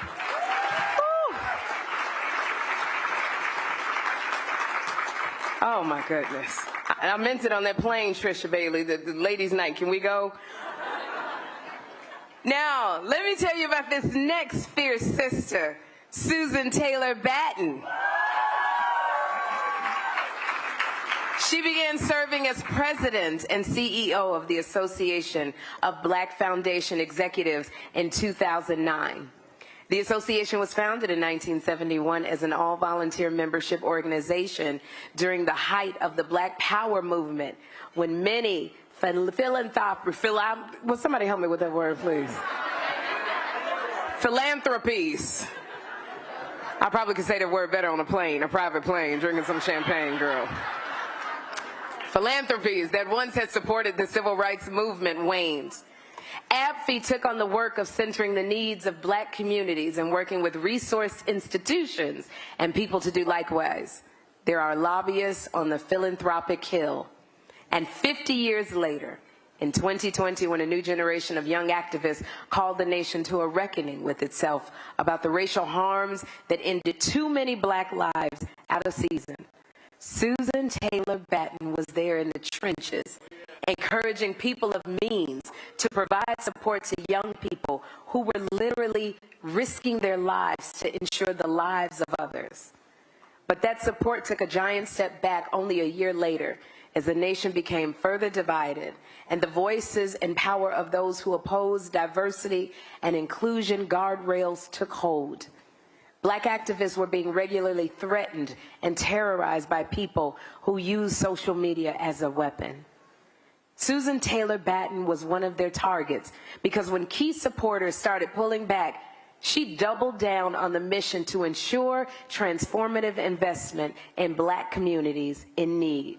She's pushing for right-sized support for HBCUs and advocacy and service organizations that serve poor Black communities. Susan Taylor Batten has faced enemies and friends alike, and before all of them chose just one thing: the truth.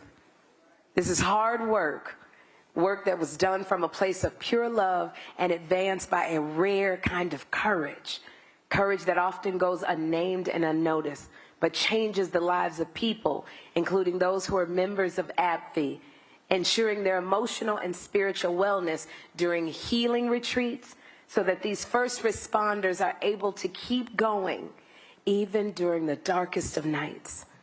So what else is there to say about this shero who works to ensure transformative investment into communities where it is most needed? Except, everyone please welcome North Star honoree, Susan Taylor Batten, a warrior for the community.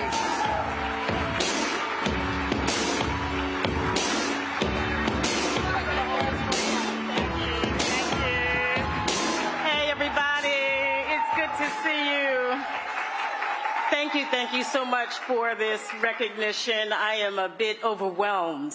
This is amazing, and you all are just so supportive of all of us women of courage. Our mission at AbbVie is to promote effective and responsive philanthropy in Black communities. And I want to talk to the folks in the room that are in foundations and corporate giving programs that are pushing for investments in programs like National Care's mentoring movement. I want to tell you that we see you. I see you. Because you're working in many ways in organizations that are not diverse and that do not prioritize our community. The audience should know that of the billions of dollars that come out of foundations in this country and corporate giving programs in this country, less than 2% goes to Black communities. You should know that. And so those of you that are pushing for investments in National Care's mentoring and programs like this, you are the courageous ones. And I want to thank you for the work that you do. We can't leave the well-being of our kids to foundations and corporations, though. What just happened in this room is what has to happen every time we are together, because we have the resources to take care of our children, our young people. We can't leave it to anybody else. So everybody just ensure that we continue to dig in our pockets, invest in this organizations and organizations like this. Just a thanks again to Susan and Stephen and the full team. My entire family is here. I want to thank my family because I could not be courageous without y'all, I swear. I want to thank my girlfriends, my sorors from Delta Sigma Theta Sorority Incorporated, Alpha Beta Chapter, Fisk University, for being here.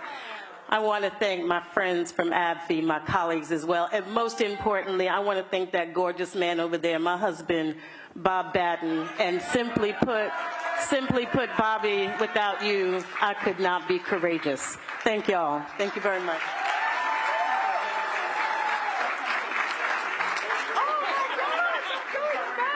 Oh, wait, hold on.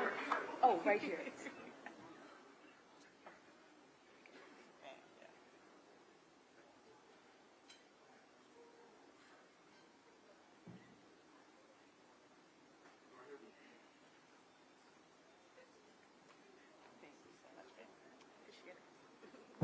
Give a hand to Susan Taylor Batten.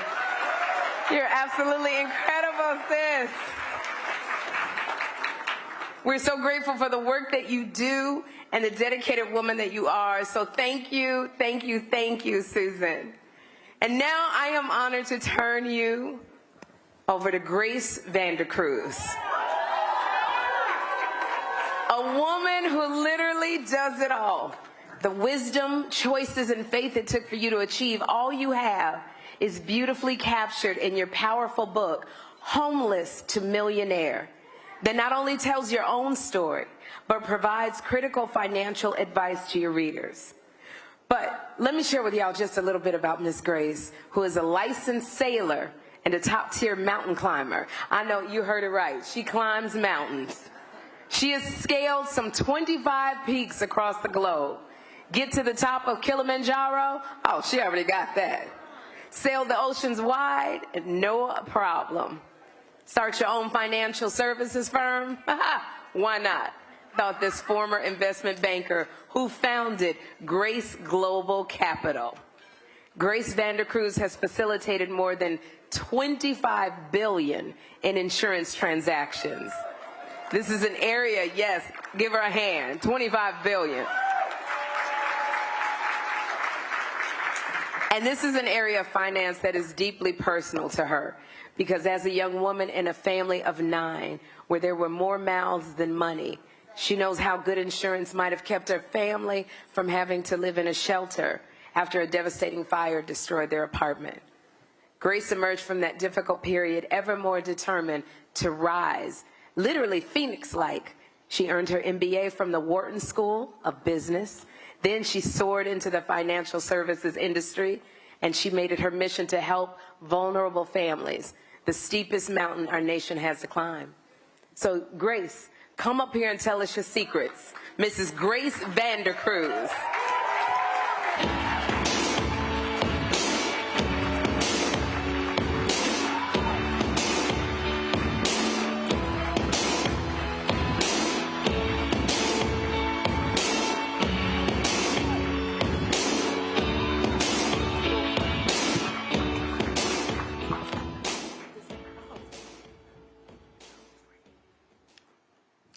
This is the moment that I know I stand on the giant shoulders of my mother, who is in hospice at this moment. But in her grace, her compassion, and her indomitable spirit, it has sustained me. All of her wisdom, all of her prayers, and all of her love has made me what I am today. And I'm standing here by no accident. I really want to thank God above, because miracles happen, and I'm a walking, talking miracle. Special thanks to my handsome husband, my family who's here, the companies that have supported me, the Doctors Company, Resolution Life, the Insurance Supper Club, and all of my colleagues who are here. Hands that serve are holier than lips that pray. Those words stirred my soul. In me, something changed that day. Count me in, Susan. Because of your words, I heard care is more than just an action that speaks louder than words. Care is conviction over convenience. Care is courage over comfort. Care is resilience over resistance. Thank you. In fact, every time I see a child and look into his or her eyes, I know that every act of service, every moment of compassion, every action that we take and steps we take to uplift communities, open possibilities, open their hopes and their dreams to dream better and more than their circumstances. In fact, we're in the room as caretakers of their dreams. We're in the room to guide their flight. We're in the room to ease their hurt and to erase their shame. Hands that serve are holier than lips that pray. Care brought you here. And in this moment and in this movement, let's heed the care, let's heed the call, and remember, support her children, because every time we uplift our children, our ancestors share.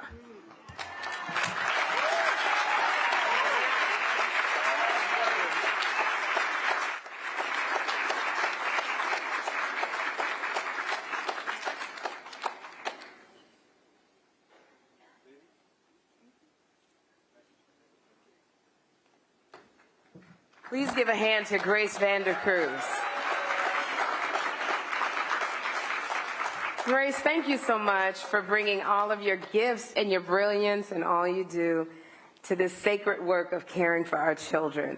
So would you give it up one more time for Dr. Tricia Bailey, Grace Vandercruz, and Susan Taylor Batten. We proudly honor you for carrying the torch and for keeping the fire lit, for answering our children's call. And as I ask, I just gotta say, I just gotta take a minute to say, I'm so proud to be a Black woman. To be amongst all of you, I've never hosted a fundraiser where we came together and brought so much money us. Thank you. Thank you. Like you said, Grace, we are the caretaker of our children's dreams. So thank you. $296,000. And you came together and you did it. And I'm thankful to be a part of a sisterhood that young brown girls and boys can look up to. I'm so thankful. I'm thankful. I'm grateful. And another thing I want to say before I bring up the King of Swoon, I got to tell you, black women, y'all age so well. I done met more 78-year-olds, 90-year-olds, 67-year-olds. Everybody look like they're 35. Susan Taylor, I know we're not supposed to tell your age, but damn it, you look like you 37 years old, Susan Taylor. You glide. We got to go to a club because I know you can get lit, Susan. I'm telling you. Oh my gosh. It is literally, everybody looks so young. We could be 92 and look like we 20. It's like some kind of air. What are we breathing? I cannot get over it. I'm 56 years old. I feel, look, yes, I am. I'll tell you something. And any young ones in here, any young girls, you can make a difference. You can. But I love being around my sisters who are seasoned because it's always, a lot of people look at it like, oh my gosh, I'm this age. But it's not like that. You got to look at it like, what's next? What now? Now what? So thank you. This has been such a pleasure and an honor to be here. And to end it, I got to ask our King of Swoon, our R&B superstar, Kenny Lattimore, to take the night away before we have some delicious dessert together and a moment to dance. And I want to thank our entire online community. So I would ask that you would enjoy the incredible Kenny. Kenny, you done made many babies with that song, boy. You know this. You done got people through many, many marriages. So y'all, please give it up. Also to our fabulous DJ, Deja, thank you so much. And know that I am grateful to have been a part of this magical, meaningful evening. And I know as my brother takes the stage that it is within our power to show our children that they are safe.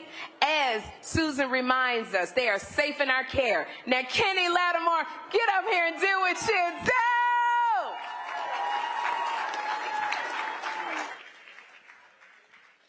Woo! For the love of our children. For the love of our children. You gave out of your hearts. And you gave sacrificially, I'm sure. And some of you just had what you had, but you gave out of the authenticity of love. And the song that I'm about to sing, I've stripped down everything just to piano voice because I want you to hear the lyrics. If you've heard the song before, I want you to hear it differently tonight. Because it's a song that really lets you know that the kind of love that our children deserve is in this song.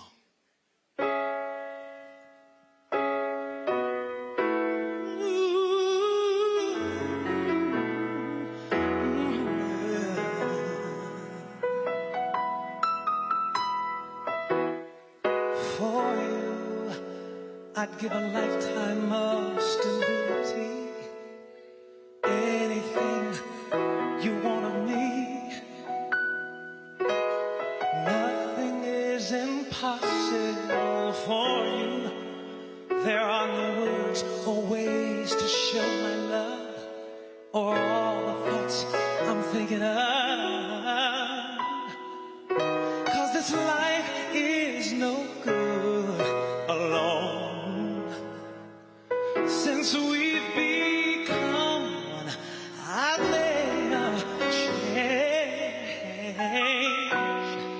And everything I do now makes sense. All the roads end, all I do is for you.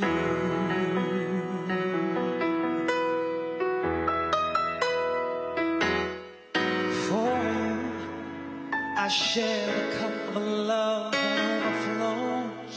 And anyone who knows us knows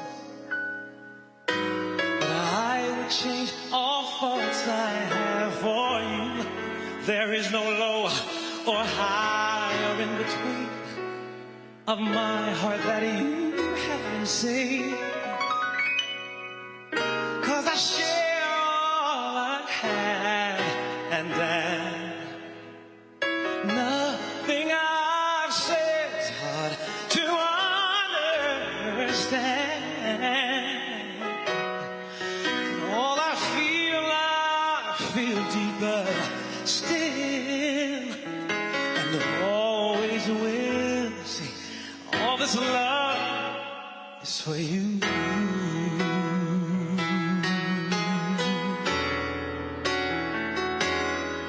Every note that I play, every word I might say, every melody I feel is only for you and your appeal.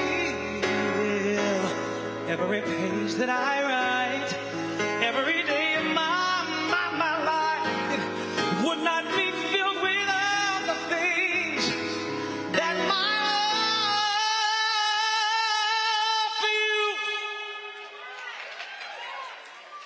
now brings,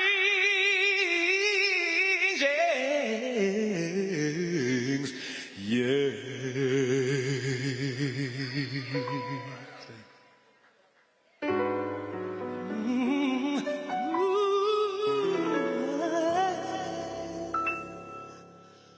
For you, I'd make a promise of fidelity, now and for eternity. And see, no one could replace this vow for you. I take your hand and heart and everything, and add to them everything. See, this life is no good alone, since we've become one. You're all I know, and if this feeling should lead, I die. Then here's why. All I ask is for you. Everything I do now makes so much sense. Oh, then all I do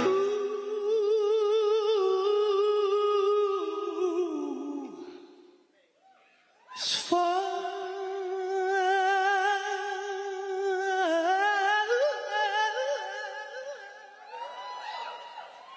you.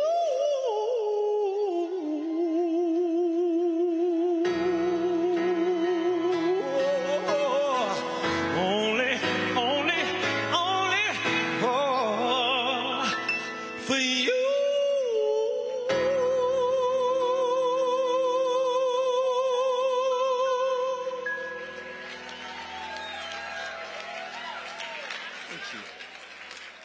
Thank you so much. Now, I got some instructions, and our time has come to a beautiful end. If you don't mind standing, because we're getting ready to leave this place. We're not getting charged no money over that. All this money is going to go to the children. I thank you so much. God bless you. Thank you, Susan Taylor. Thank you, everyone who has put this event on and allowed me to be here to sing. I'm going to sing us out of here. We're going to kind of dance our way out to the other party, because we're going to still party, right? We're going to hang out. Yeah? Okay. Hey! Come on. Grab your purse and come on. And grab your jacket and come on. We're getting out of here, y'all. We're going to have some more fun.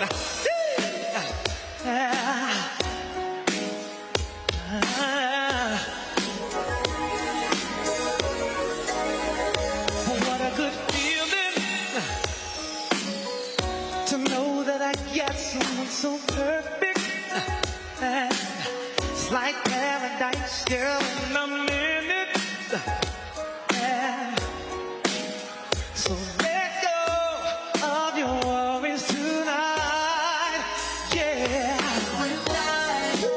We can go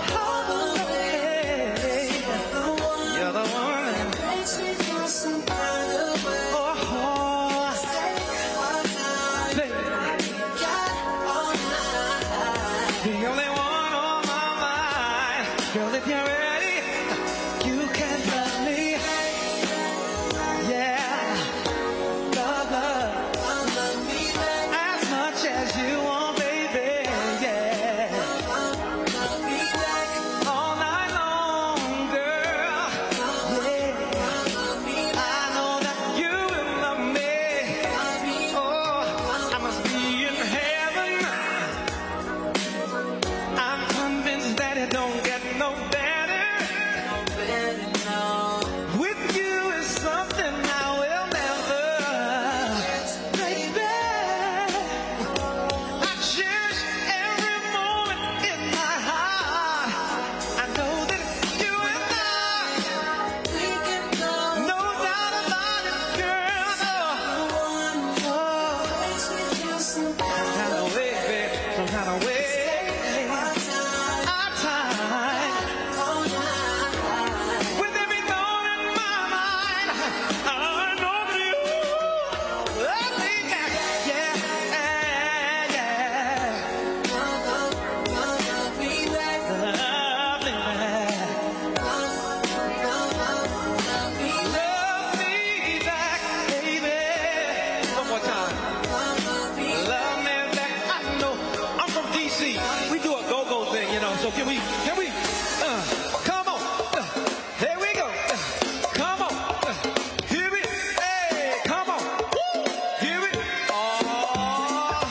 Hey. Oh yeah. Wait until tonight. Yeah. Come on. Come on. Think I love you now. Wait until tonight. There's no doubt in my mind. I know that you will.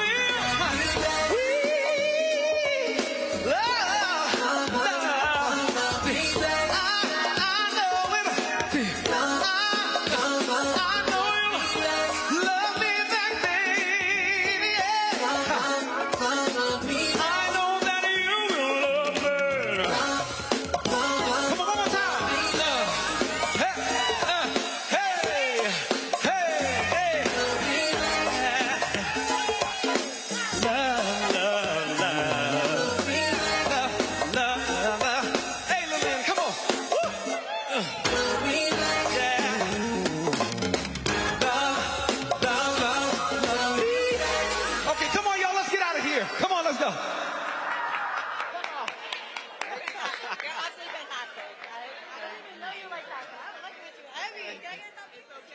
Please enjoy the dessert bar next door. Please go grab some food.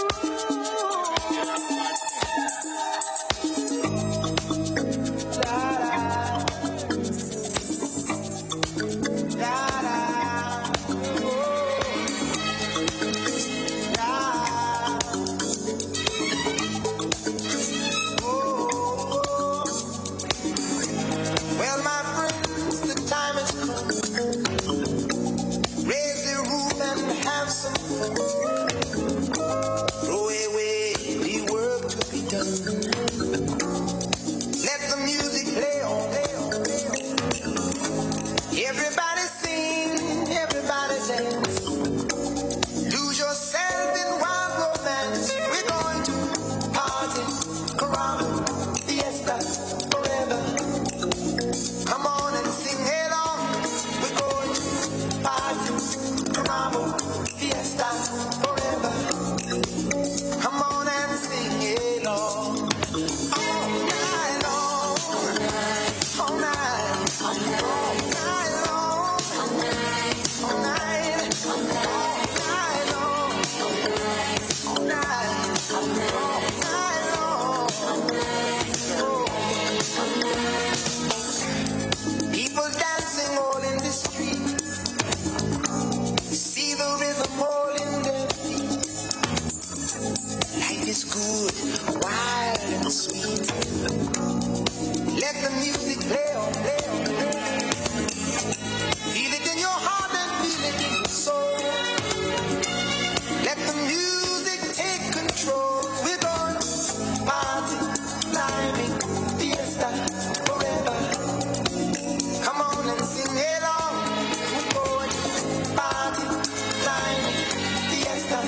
All right, everybody.